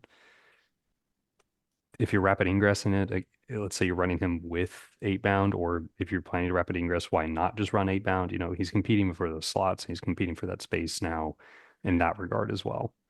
So yeah, I think there are better options than him. I agree. Yeah, Brazen Engines is a really cool detachment for the Molothian. The Molothian is arguably the best source of putting that battle shock on stuff, but that's also just not reliable. It's nice, it's great when it happens, but you can never rely on it, especially if you're charging into somebody. You don't know if they're gonna pass the battle shock It test or not. it's a quality of life detachment rule, honestly. Like when it happens, you're happy. When it doesn't happen, and sometimes when it happens, it didn't matter. You're gonna go battle shock something that was condemned to death anyways. Like it's just like cool. So we don't really need to focus on this one too long. I think we're pretty like up on it, but like we're not up on it. I'd probably put him between Angron and 8 bound, literally dead in the middle. I think that's a fair spot. Yeah, absolutely. The Rhino, It's our right? baby. Just put it behind Zerks. It's just Yep. Yeah. I don't really gotta talk Uh, about it too much. If you're taking a squad of Zerks, you're taking a Rhino. You're still playing Karn plus 10 and a Rhino. I don't care how much people say transports suck now. You're not walking them. It's not the death trap you're all worried about. Yeah, true. it's a little bit awkward, but it is not as bad as everyone thinks it is. And for now, at least, there is a meme build available in Brazen Engines and in other ones because currently we don't know how long it's going to last for. You don't actually have to take transports with anybody inside anymore. So, taking rhinos as just cheap, reasonably tough units that can sit on objectives and die, or can just go ram into stuff when you need. If you don't need to take the berserkers anymore, they're actually quite efficient for just getting in the way of stuff. That's actually a pretty funny idea. I like that. Well, one of our usually on this channel we've been pretty hard on this unit. That's and that'd be the Terminators. They got Uh, an entire detachment just and for then them. an entire detachment just for them, which is funny because EC also got theirs too, which are we're cousins when it comes to having the worst Chaos Terminators. But now I think they're still kind of mid. I mean, like when you assemble like all five Infinity Stones and you do the funny thing, as James and I will talk about, you can get up to seven offensive buffs stacked on these guys, and Khorne Demon can, and just push them in a direction, and whatever's there won't be there anymore. What? Sustained, lethal hits, dev wounds, +1 to hit, +1 to wound, +1 attack, and twin linked is what you can shove on them. Yep. And it's weird that all of that said together in one sentence probably and won't make our top three world leader detachments. You got to Because jump through a bunch of hoops to get there. You probably could have just killed them with three of the seven buffs. I have the common now. I was really hype on them. Now I'm cynically saying, because like if you're playing the Terminator detachment, you're almost surely doing it. So you're like, oh, I can have a third blessing, right? What if I told you we just close our eyes? We're gonna do this exercise again. James already played this exercise. Now, Josie, close your eyes real quick for me. Imagine we had a new blessing added to the game that you could take. And imagine that blessing was +2 strength, +1 attack. Would you take that every single time if you had a third option, in addition to lethal Yep. sustained over dev? Cool. You can open your eyes. Why are we playing the demon attack, or why are we playing the Terminator detachment over Warband? Because it's not for the +1 to hit. It's not for the +1 OC. Like, it's definitely not that. -1 damage and shooting, like, I guess. Take your pick, melee or shooting. It's like a 50-50 toss-up. I mean, like, right now, you'd probably go shooting, but it's worth they're better. noting that's 375 to make that giant brick with those seven power stones, right? Yeah, which you're also playing an action-based disposition now for that detachment. Yeah, disruption. You're, which is actively encouraging you to play probably 2 units of this, which is half your army. Yeah. They are better. They are better. They're still not good. They are certainly going to be fun. You can put them on the table. Yeah. It's Probably. 30 And I think wounds it's in a quite big brick. nice. Like this buff from getting all of the 1 DP detachments, it does dramatically increase the number of units that make it out of the you would never play this tier and puts them into the this could be fun, but it doesn't make them a good unit. I don't think they'd be competitive. Maybe there's some 30 Terminator skew out there, either in a warband or with the Terminator detachment. You need access. You just need to get out of that disposition. You need to get access to purge the foe. You still can make recon work, I think. Which James and I talk about the best ways that we think you can make recon work with it. That'd be KDK. I don't think one squad of Terminators outdoes 8-bound in terms of like gore track. I think we talked about that, Josie. I don't think you're looking at a 5-man when you could just have an 8-bound plus Slaughterbound, which is not cheaper, but like it's a little bit cheap. It's a little bit only a little bit more expensive, right? Like So much better. 235 versus like what 175 or 175? Yeah. 170, somewhere in there. So like I'm awkward on them. I want to say that they got buffed enough to be an average unit, which they probably did, but like I think they're i- not the most competitive option of the detachments. It's probably the least going to be the least taken detachment, at least in a competitive tournament setting. I think you can certainly make it work. I think they're decent. There's definitely going to be people out there with a lot of success stories on them because they did manage to assemble the 5 Infinity Stones, but one autocannon defiler is just going to do a drive-by and you're going to lose 2/3 of the squad and then you're going to be really sad. So, think they're Yeah. probably above a halberd in my mind. It's around there. I think until they get some kind of leader support, um, they're a classic unit where it's like comparison is the thief of joy because then you look at Thousand Sun Terminators, you look at Death Shroud Terminators, and you're just like, mine moves 7 inches. They reroll hits with their bolters. Yeah, they're AP0 bolters. Then the Thousand Suns hit you with the AP2 bolters that hit on twos with lethals. Legitimately, a very good, very, very, very good, like carrier for a character. I think we Yeah, are very close to having them be very relevant if they had a character that let them. yeah. But we don't, so we can stop talking about them. And Goremongers. Josie, those are jackal adjacent. They are. I think Goremongers are really interesting, but I don't think they're interesting for the right reasons. They, I think, are worse in 11th edition by a fairly substantial margin. I think the value of things that infiltrate went down an awful lot in 11th edition just because the boards feel really compressed in a way that they didn't necessarily last edition. I've always said that what Goremongers do is they take Jackals, they take out all of the damage, and they add in some player skill. And there is still that player skill element to them, but it's really difficult to leverage that now. The size of objectives means that you can't just, for example, sit on one end and then threaten to reactive off the objective, because your opponent now will just touch the objective and shoot you because you've stepped off it. I struggle, honestly, to find a reason to spend 10 more points on Goremongers than I would on a squad of Jackals. yeah, Like I said earlier, I think the 2x10 is mandatory to actually do the screening in the back, and Goremongers are just taxing yourself for a unit that has less bodies for said screening purposes. Warband, I can actually see playing one right now.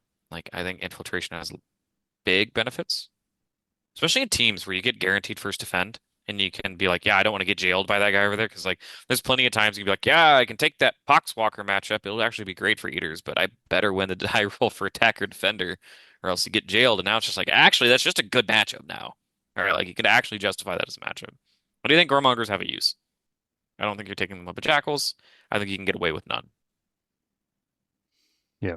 I think, especially outside of Warband, like they were always we said like you take one so that you don't automatically win or lose to like a jail list, right? Jailing got a little bit harder with coherency changes, smidgen. Um, and again, the boards do feel more compressed. And if they are jailing you, purge disposition, you have a lot to kill there suddenly with that jail.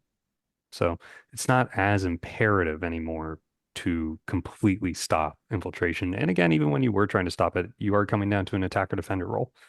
Um, so I personally I feel them as they are less necessary now. I have run them for recon purposes, and even then it's a little tricky because you can't really deploy too far up and still be comfortably hidden because somebody is very easily going to get within 15, but you kind of want to take them and throw them up because you want to move across the board. It's more difficult said than done with them. So I'm not as hot on them. I think you're playing one in Warband, or you're playing a couple in Colts, and nothing in between. And I think the one in Warband's optional. I think we've traditionally been pretty hot on them. I think they're like maybe somewhere top of average. I'd probably put them above the Mo. Yeah, like we're talking negative about them, but they are still fundamentally a fine unit. It's 75 points for a bunch of attacks with Lance. If you're in a Min Warband, they're Strength 5 Lance, which is a funny margin to be at. You're still going to take one in Gortrak every time because you still want to guarantee your Scout Rhino gets to go where it wants to go. But at that point, it's an addition to additional cost to a combo that you want to do. But I'd still put them high up on average. They're not a bad unit. They're just a worse unit most of the time. Yeah. Alrighty, this is going to be a fun one. It's going to be fun for a couple of reasons because we get to rank our favorite looking of the two versions. Um, Next up's the Defiler, right? And I know on the channel we were very hot about them when they came out. And I think we actually were onto something for why we liked them. I just don't think they landed as well as we would have liked them to within the context of the game as a whole. And I think the Defiler will directly mirror the success of the army and other armies, while the game is as much of a balanced free fall as it is right now at the start of an edition. I think it is a great centerpiece model to have in an army that functions and does what it needs to, and as a defiler in the middle of it, doing defiler things. The defiler isn't going to be jamming your opponent like the EC ones or the CSM ones. It's not going to be a Thousand Suns one sitting there and oppressing your opponent either from the back of the table with Overwatch saying, be careful. The World Leaders Defiler has a rule that is a gotcha that should really never come up unless you are hyper aggressive into a person who is addicted to staying in their transports. It's pretty much the only way it'll come up. But being negative on it, it does one thing that really nothing else in our army did, which is it finally gave us a semi-consistent gun platform that didn't mind being in the middle of the table, like the Forge Fiend didn't usually like getting jammed up. The Land Raider really isn't, it doesn't have enough guns for me to call it a consistent gun platform. And you don't have to full commit to a skew like you did with the Lord of Skulls. And it fills a new role of something we didn't have before. And even then, it's pretty darn good in melee, right? It's not gonna blow your socks off, but it has enough punches to rip a Redemptor apart, right? Which is all we want, right? Like we don't need it to run into a 10-man Marine squad and tear it apart. We just need it to be respected and be a that knight walked into the middle of the table. I'm going to push a defiler out, shoot it, charge it, tank shock it, fight it, probably kill it, right? And that's what we're looking for from our defiler. So it's exciting to have a new unit. I think it is a staple in Demonkin. I think in Warband you can get away with 1 to 2 with the Scourge, Whip, and Flamer. Demonkin, I'm the Daka Defiler fan, and other builds are playing around with it too. I don't think I know Josie's old Gore-Trek list that had 3 of them. That's probably less of a thing. But it's good. It's very good. Within the context of our army, it fills a role that we needed filled. And previously we were like, Angron kind of does that. But like, not really. Yeah, it's fundamentally a good unit. It's very difficult to rank it anywhere lower than solid option. I don't think there's a world where it ever does. I'm not convinced it's S2.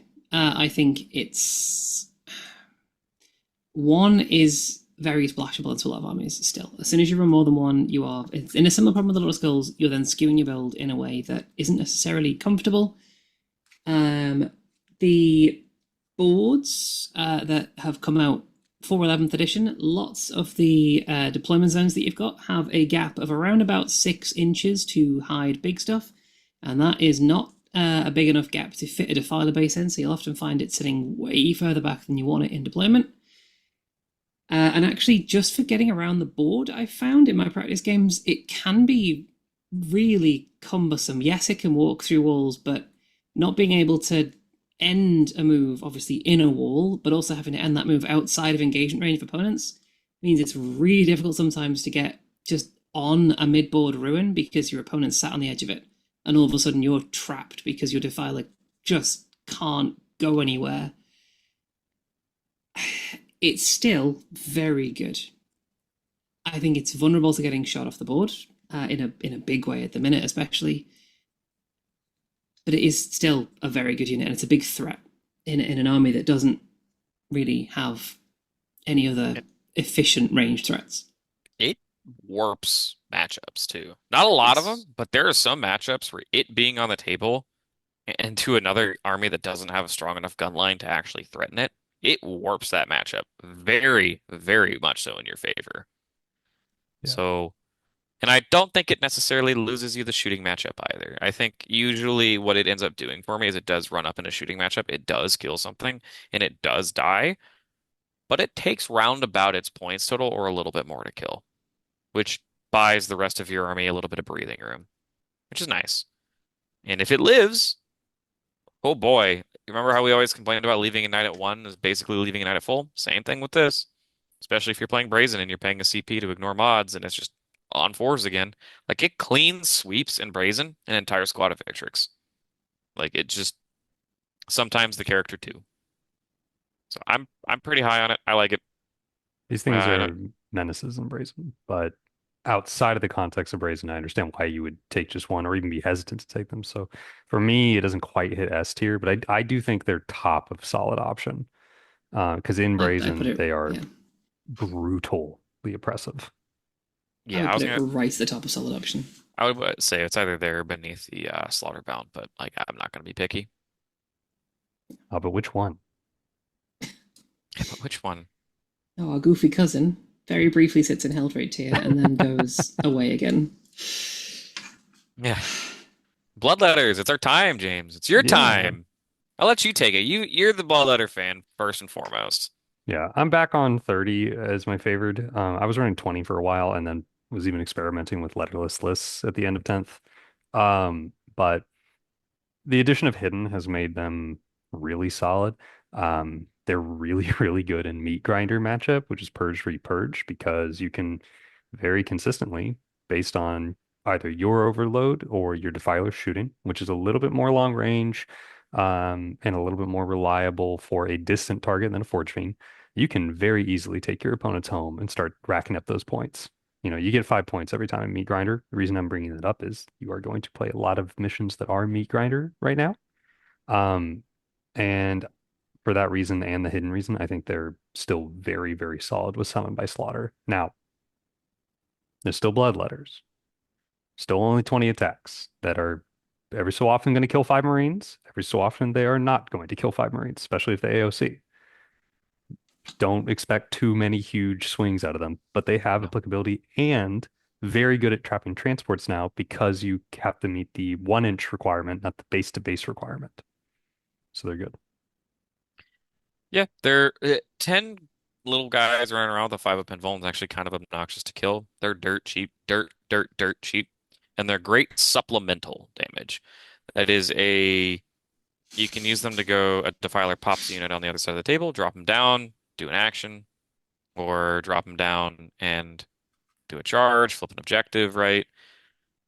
Replacing a cheap unit, you put Fleshhounds out to go hold an objective, or Jackals to go hold an objective. Your opponent wheels one gun platform out to kill them, drop them down into hidden. You still hold the objective. It's actually basically on par with Sticky on Death. We used to say it was pseudo Sticky on Death. It's basically on par with Sticky on Death now in the gunline matchups. I actually think Demonkin operates the best out of all the World Leader armies into gunlines, which is why I'm so hot on it right now. And Bloodletters are most of the reason why. It lets you just play the mission everywhere. You can be literally everywhere doing all the things. And 11th cares more than anything else. 11th cares about you being in the right spot at the right time. And Bloodletters get you there. You don't have to kill that stuff. You just have to be there. And they are just lethal enough to like tango with trash.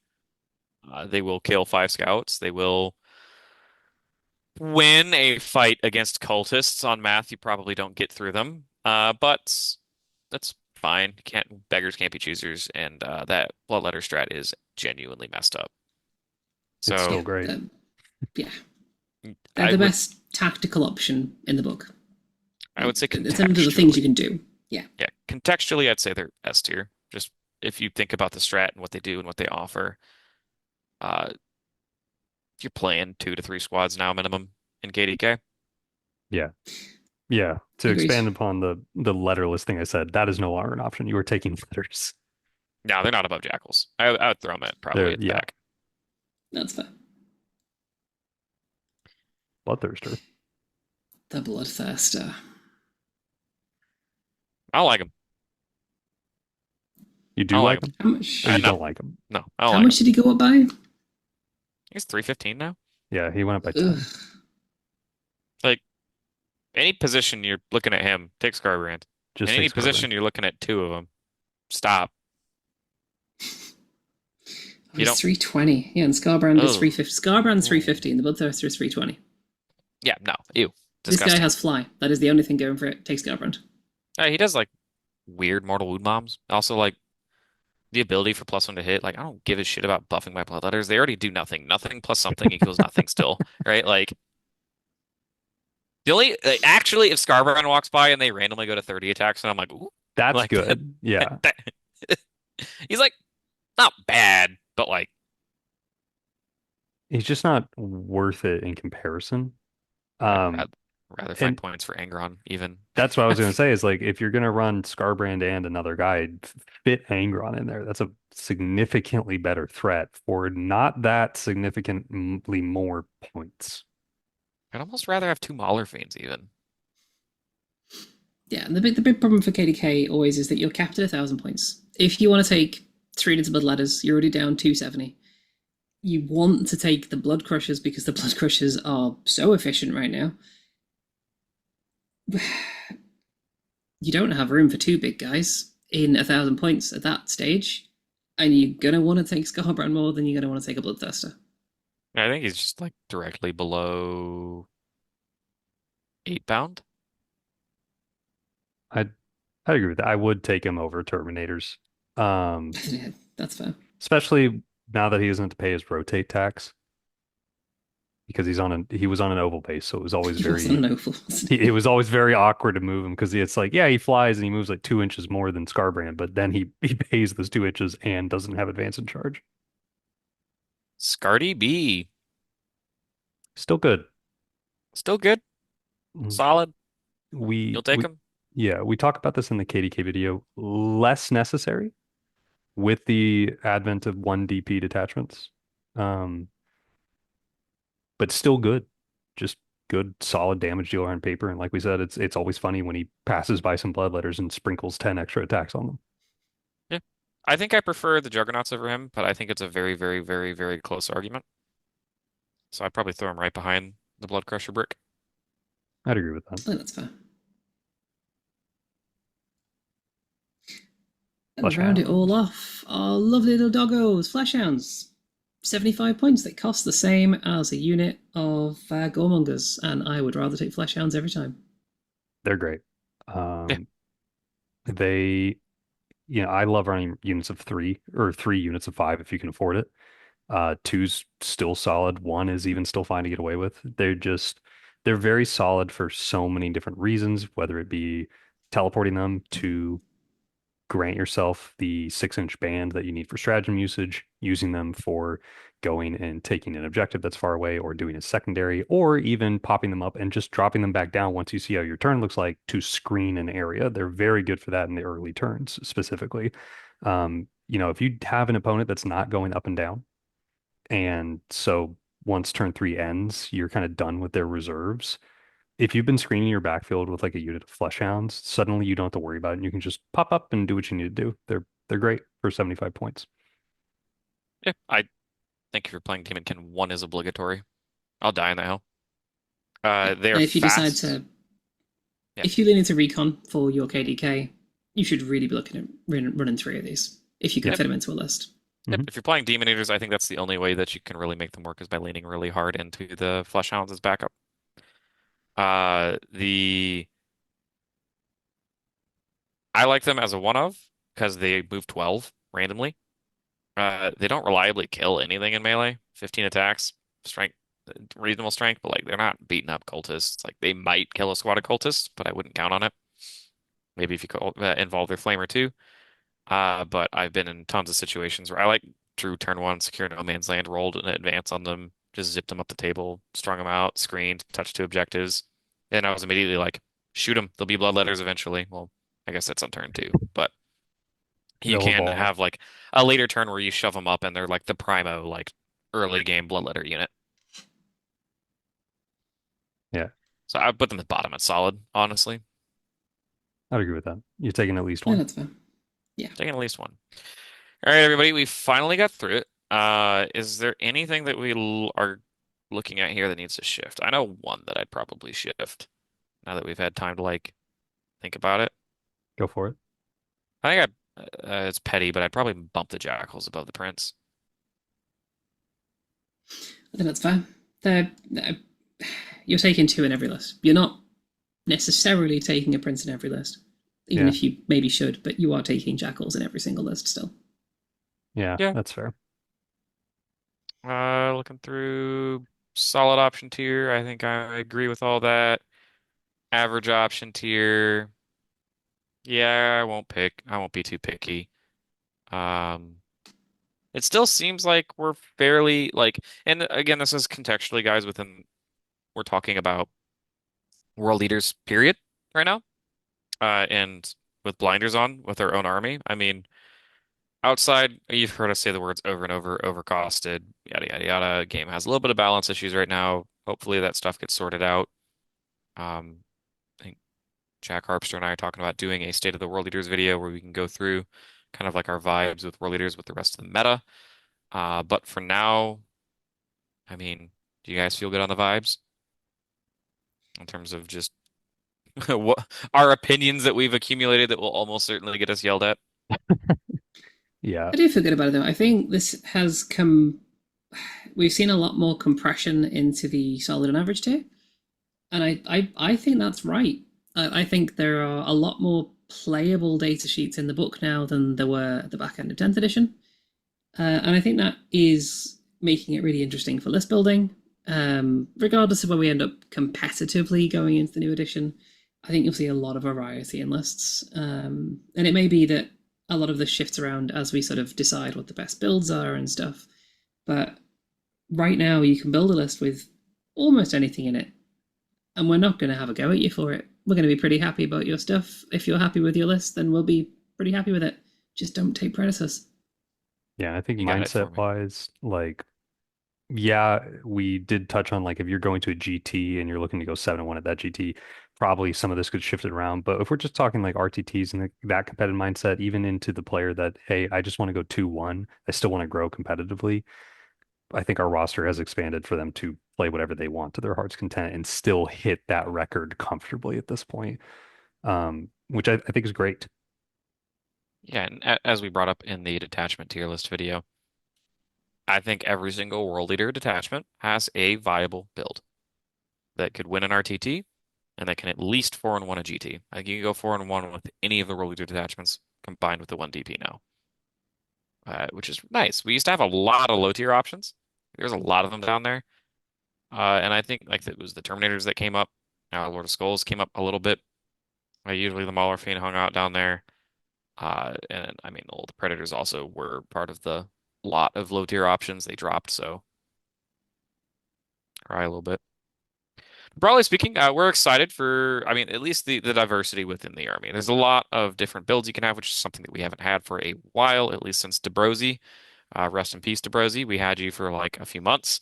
But broadly, list building's exciting right now. Fun decisions, fun experimenting. There's a lot of cool stuff going on. Like I said, all this could be our opinions. Go prove us wrong with your own little special brew. And if you want to share that brew or talk with us, we are active in our Discord, linked down below, where we also have a Patreon that's linked to that Discord. Please feel free to come support us on there. If you do, it's coffee a month. You get access to James, Josie, and I a little bit more in depth when we're doing our. I'm getting ready for a GT right now. I know James just played a practice game with KDK, right? That's where our immediate thoughts go. So please consider supporting us there. We also have dice and stuff. But that, I think we'll go ahead and close this one out, guys. We've been talking for a little bit here. Stay healthy, stay safe, and kill, maim, burn.